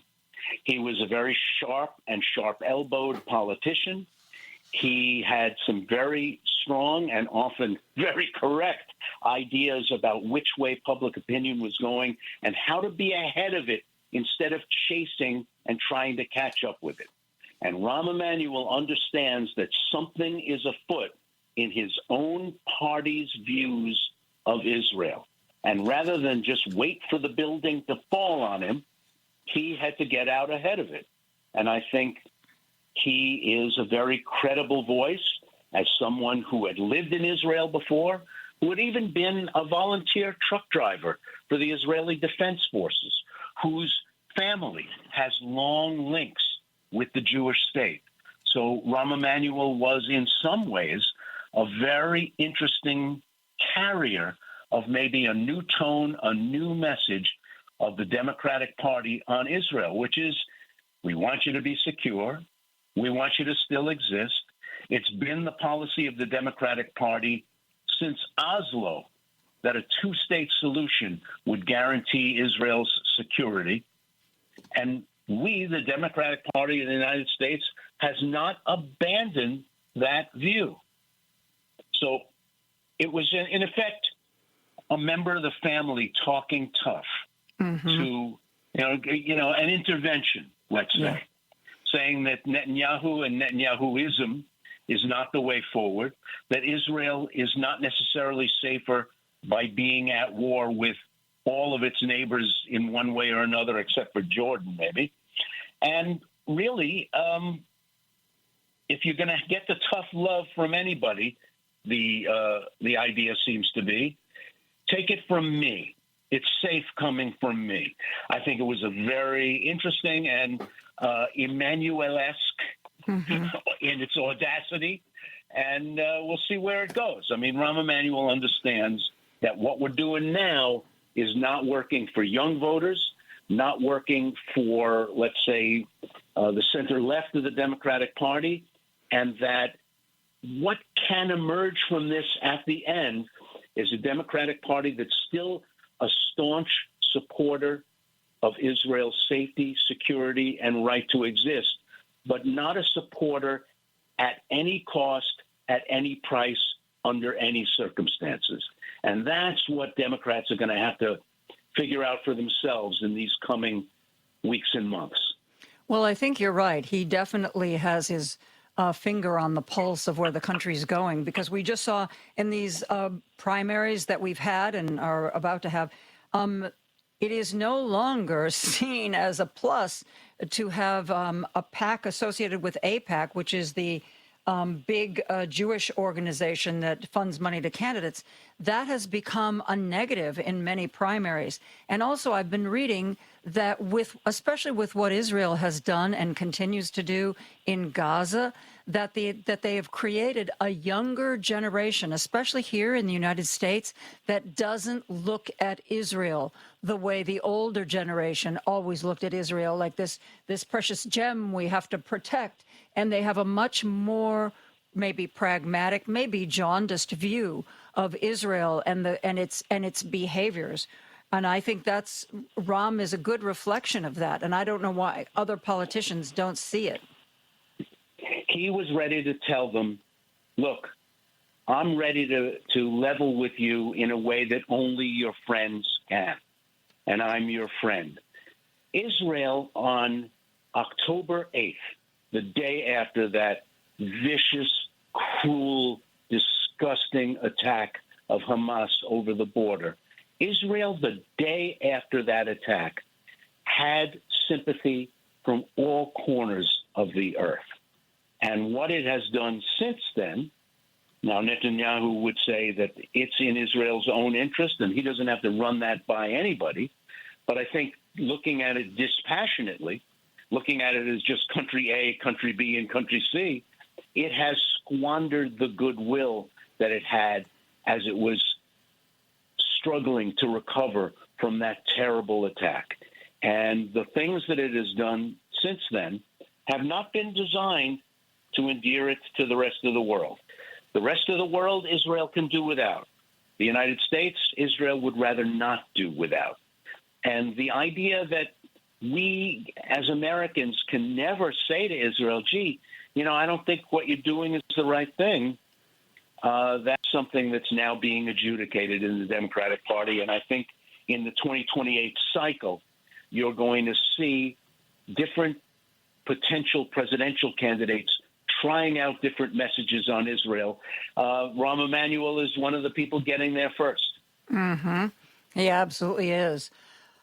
I also, because this is a wide-ranging interview, in case you haven't ascertained that yet, Mr. Suarez, I want you to weigh in on what's going on in Maine with apparently Graham Plattner said he wasn't going to file the paperwork to withdraw from the primary till Monday, but he has, by all reports, filed that paperwork today. So he is definitely taking himself off the ballot.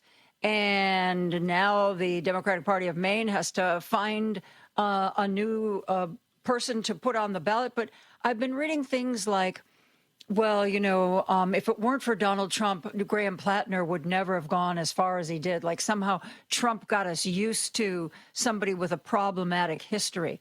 What do you think of the entire situation? I almost called it a mess, but let's just call it a situation.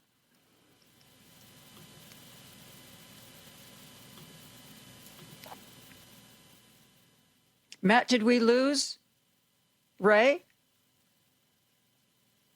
Okay. Ray, we can't hear you. Matt's going to call you back right now. So when you see your call waiting, switch over to that. I don't know what happened. Maybe I got a little loud and just. Oh, okay. So do we have him back? Mr. Suarez, are you back with us? Matt, are we going to get him back or not? No one is talking to her. I'm talking, and okay, here I am, there you are. We got okay. you back. I'm sorry, you dropped out, Joan. I didn't hear the essence of the question.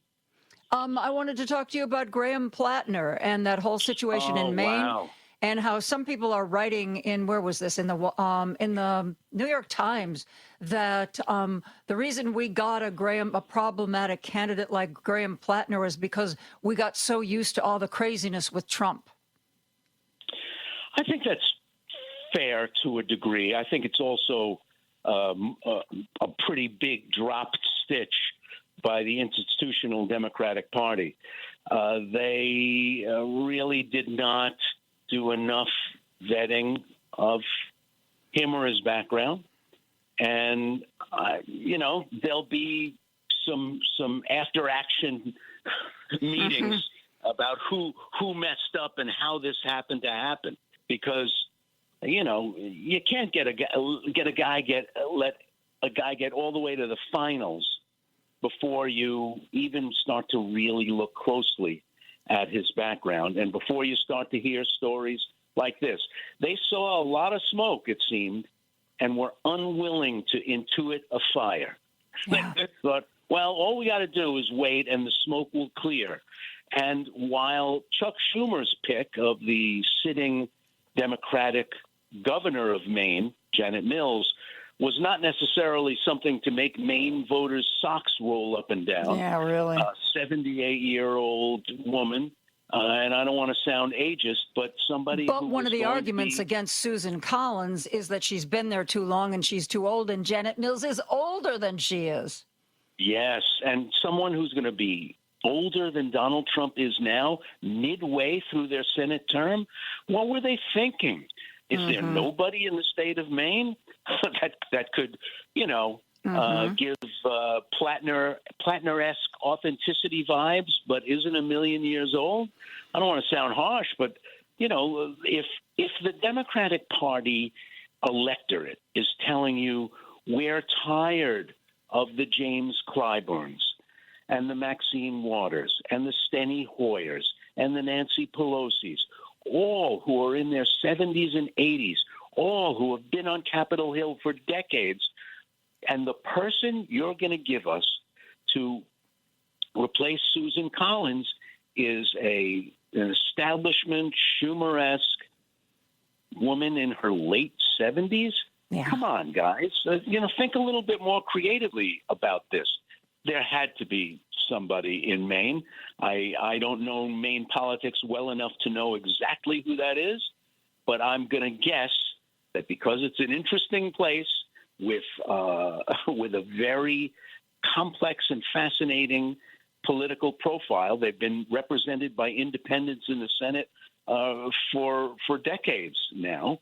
There had to be somebody in Maine who could take that race to Susan Collins and wasn't going to have to drop out after repeated accusations of abuse, harassment, dodgy emails and text messages, and that's before we even get to the Totenkopf Nazi tattoo on his chest. It was just, I don't want to say any one thing necessarily would have been disqualifying on its own, since nothing's been proven and there's no accusation that's risen to the level of a police charge, a judicial charge. But there comes a point at which a candidate becomes too problematic, and you're explaining away too many things at once. They got there a while ago with Plattner. I don't know what went wrong there, but I'm sure the party pros in Maine are right now trying to figure that out, because they have to save that ballot line for their party for November without making it look like they engineered a palace coup, removing a nominee who was chosen by the majority of Maine's Democratic voters and then putting in one of their own. So and they've got only like a week to do it. So get on the stick, Mainers. Yeah. Ray, this has been so much fun. I hope you will consider coming on the radio with me on a more regular basis. Oh, you betcha. She said, putting him on the spot. Okay.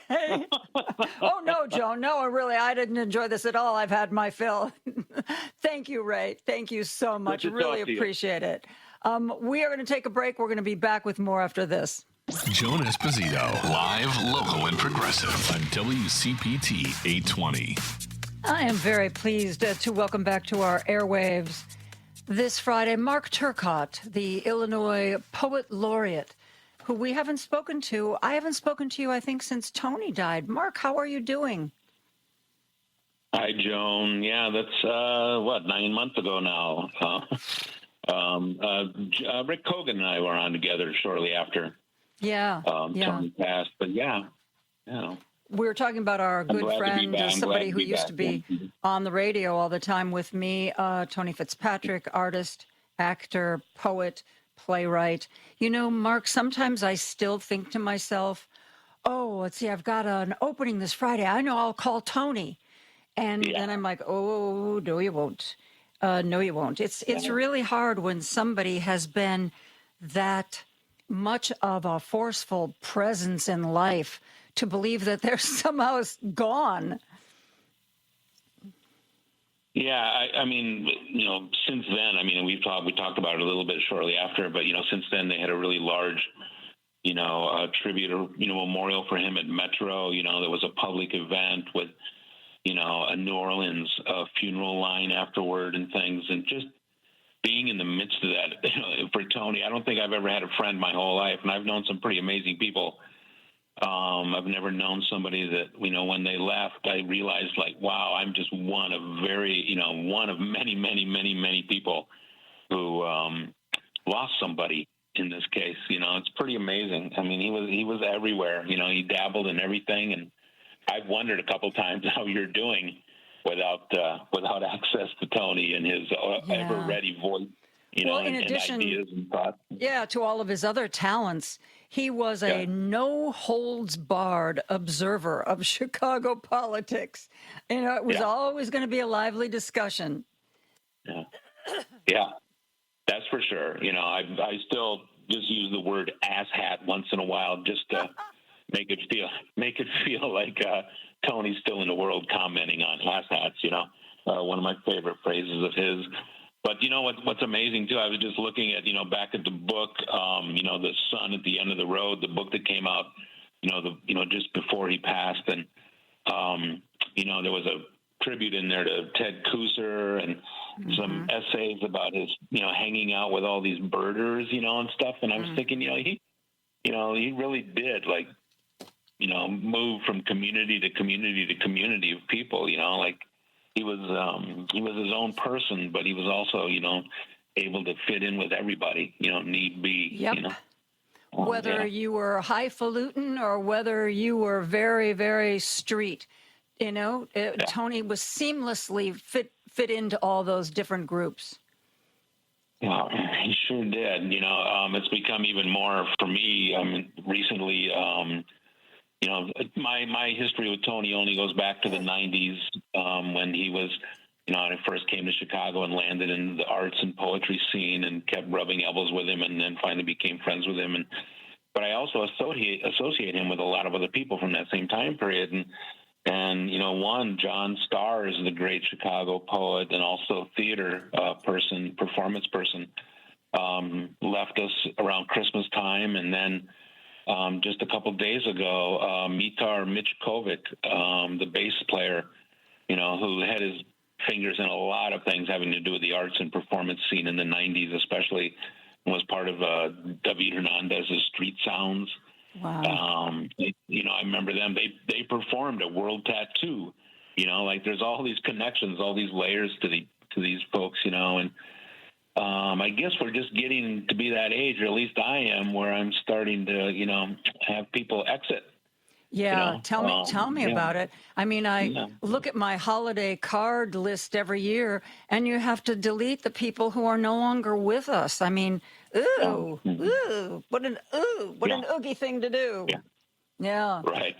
In my case, I've always expected to be. I never expected to be one of the people who's left behind.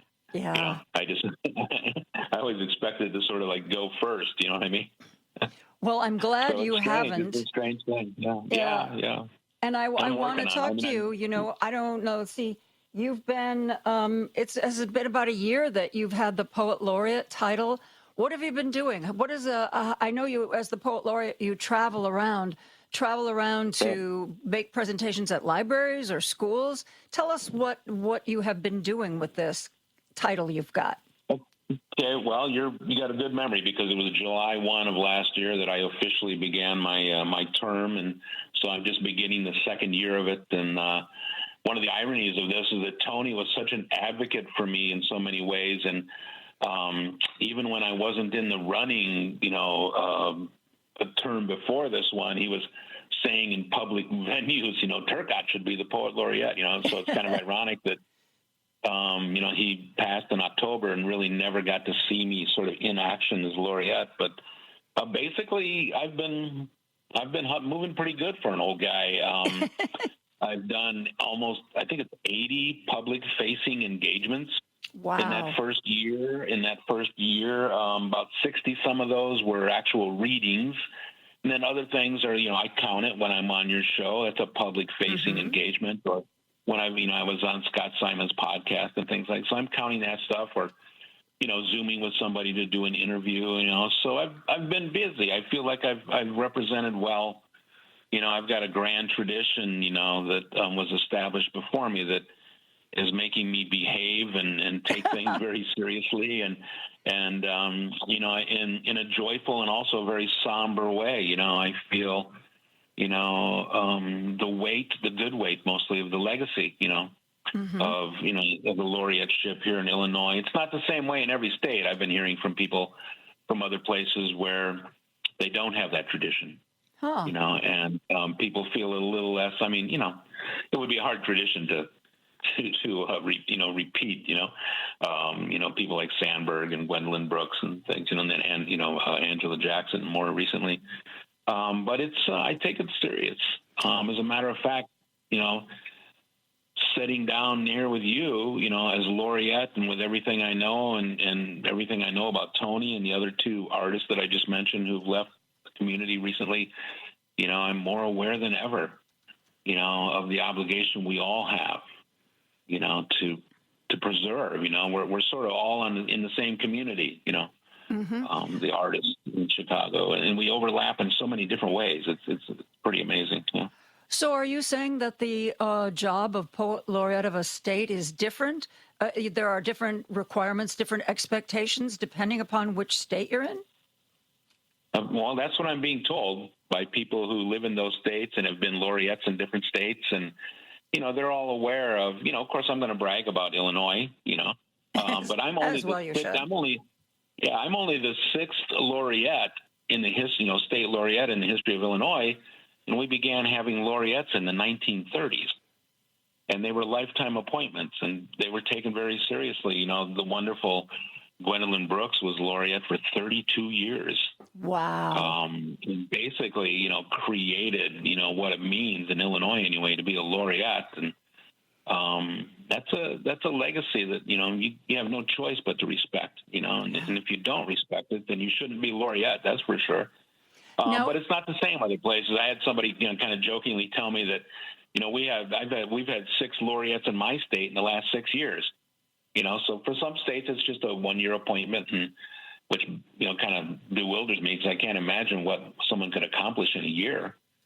I just sort of feel like I've been learning how to do this over the last year. And then over this next year now, I'm going to try and put some of the things I've learned into practice. I've got a great team at Illinois Humanities and Illinois Arts Council, and we're scheming some things and actually kind of tied into this a little bit.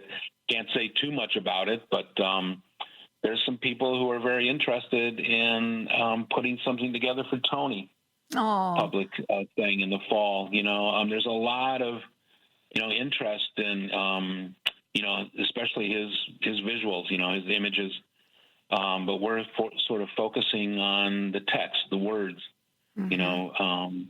and we're trying to see what we can put together. I can't say too much about it right now, but that ought to be pretty amazing. And of course, once we make some decisions about how this is going to happen, we're going to be getting a hold of people like you.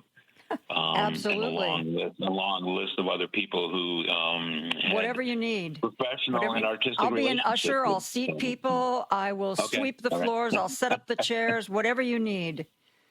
Okay, I just put you on all those lists right now. Okay, and that sounds a couple good. more too.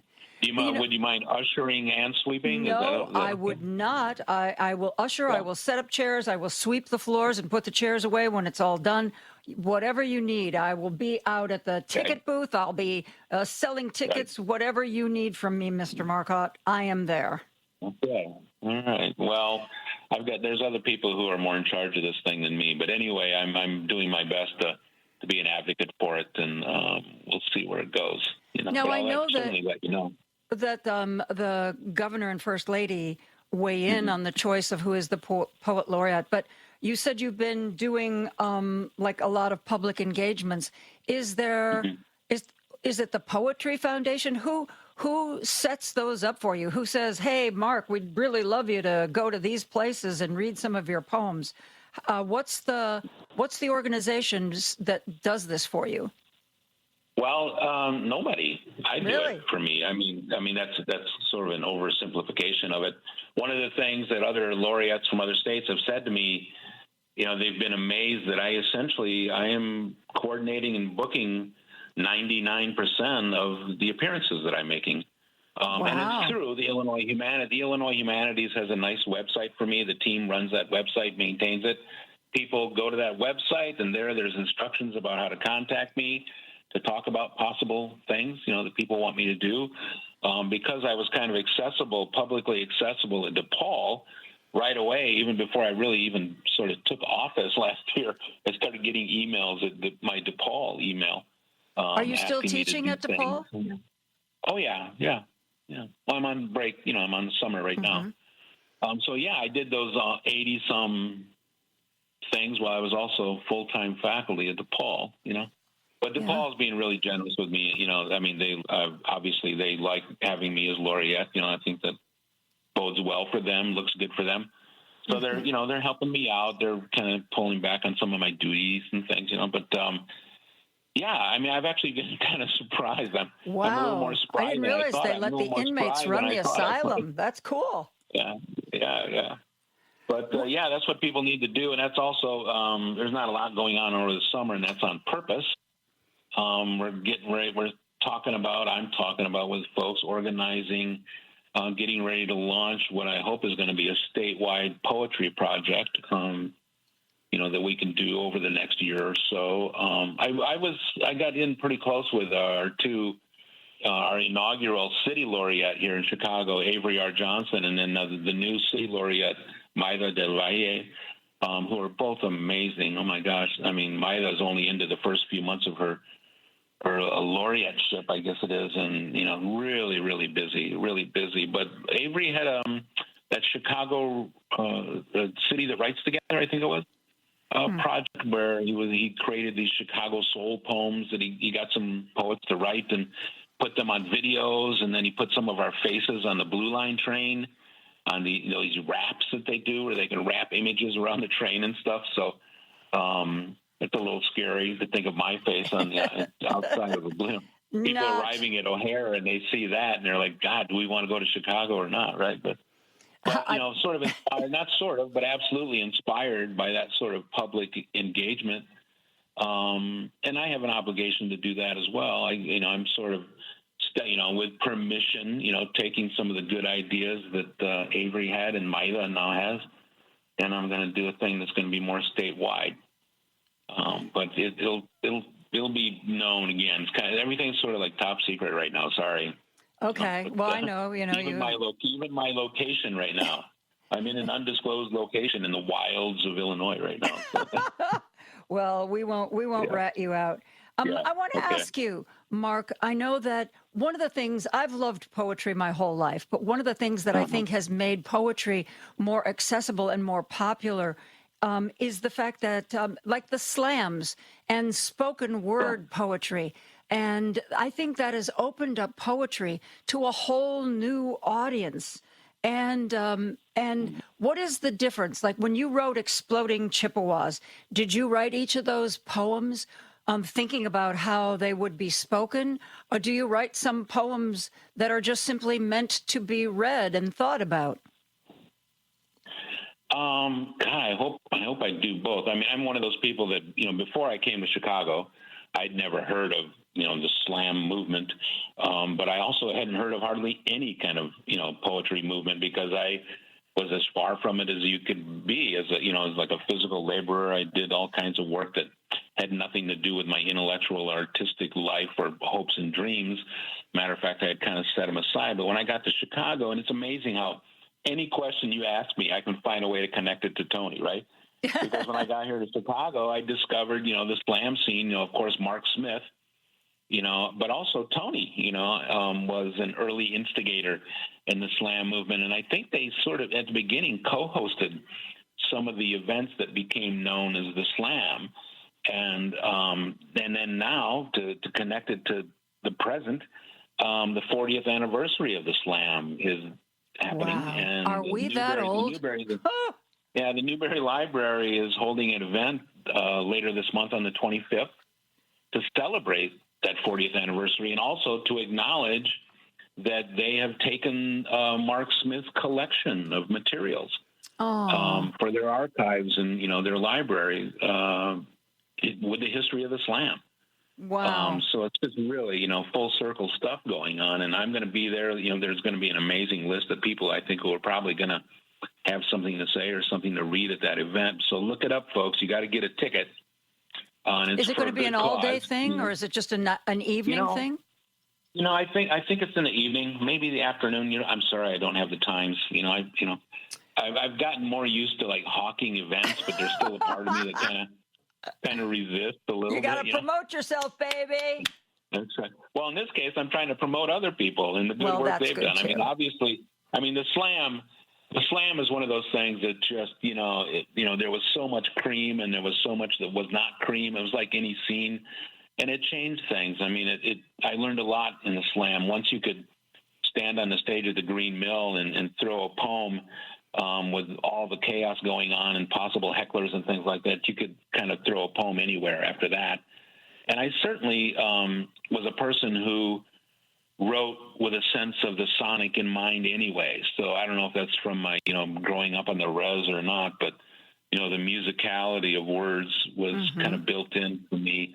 And the slam showed me the many, many, many ways that people in this city, and the slam, of course, was just one of many live scenes going on in the city, that are all, in their 40s now, those that have survived.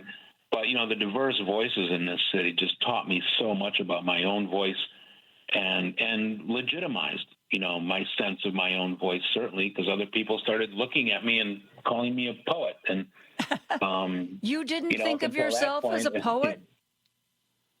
Back then? Well, I thought of myself as a poet since I was 5 years old, but I never had other people say it.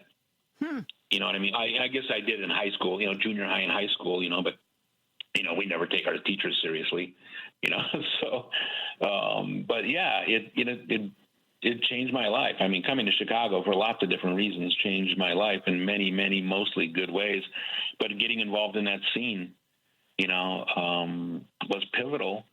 And it's one of those things where, like you say, I wrote Exploding Chippewas.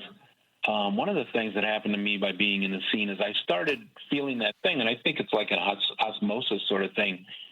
It affects your writing in that you start writing for the stage, where previously that wasn't something that I ever thought of. I wrote for the out loud, but it was for me. It wasn't to be in front of people. So I started writing toward the stage, which I think I had to recognize and then kind of put the brakes on it, because it was taking me out of how I really wanted to express myself. So I was able to manage that and keep the best parts of it, that I was learning, and then kind of eschew the other parts of it. But Exploding Chippewas has a very different tone. Actually, my first book that came out, The Feathered Heart, has more of that influence in it, that live influence, and the rhythms are different. I've even had students and stuff comment, wow, the sonic difference between some of your poems in Feathered Heart and your poems in Exploding Chippewas are really evident. And so I explained that journey that happened, in people's art, in this case, my art, but it happens in everybody's art.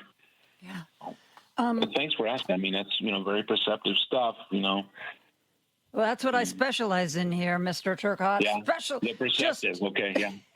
How would you say that you as a poet have grown? Has being the poet laureate changed your life? Do you think of yourself and your work differently than, say, you did 15, 20 years ago?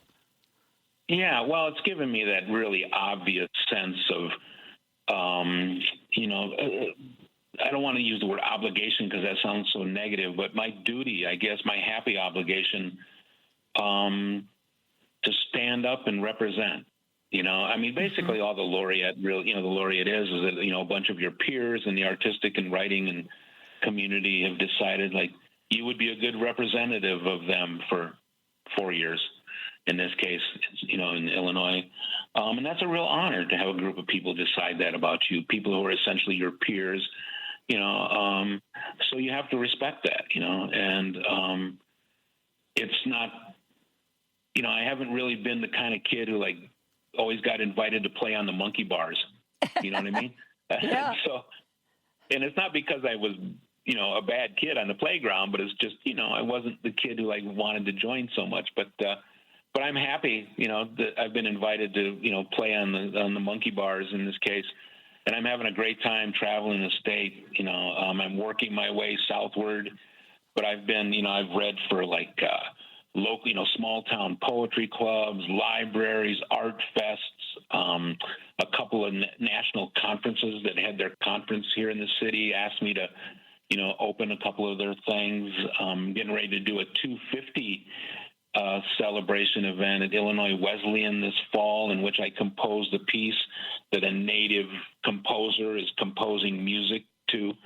That's going to be pretty exciting. I mean, my October is completely booked right now. I barely have room to turn around in October.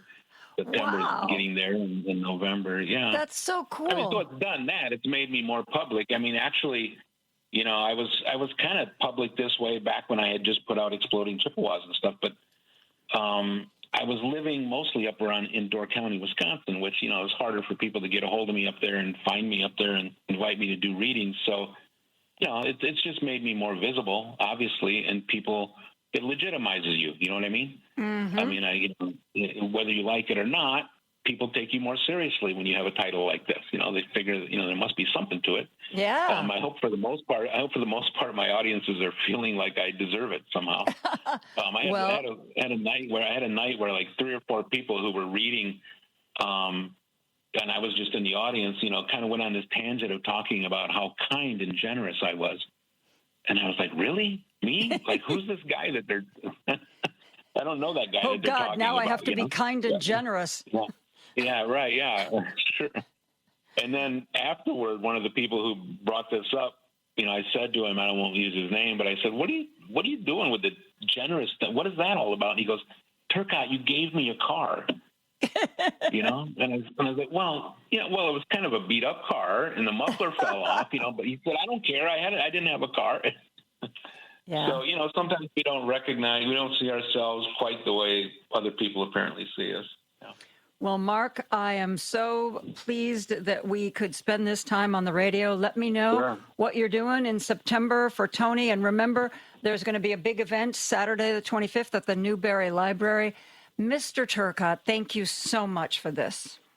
You bet. Thanks, Joan. It's good to hear you again. Best as always. Good to talk. We're going to take a break. We're going to wrap things up after this. Chicago's Progressive Talk, WCPT 820, where facts matter. Now back to Joan Esposito, live, local, and progressive on WCPT 820. That's going to do it for me. I will see you Monday with Joel Ostro and Chris Bury. Patty Vasquez is up next. One of the people she's going to talk to is Cook County Circuit Judge Jill Rose Quinn.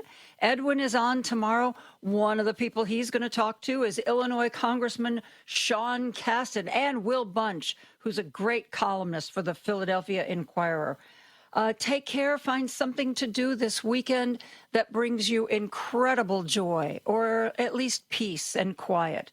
You gotta recharge your batteries, because it is we're still a ways away from the midterms, and it's going to get worse before it gets better. So we need everybody at full strength all the time. So put your feet up this weekend and find some joy. I will see you on Monday. Good night.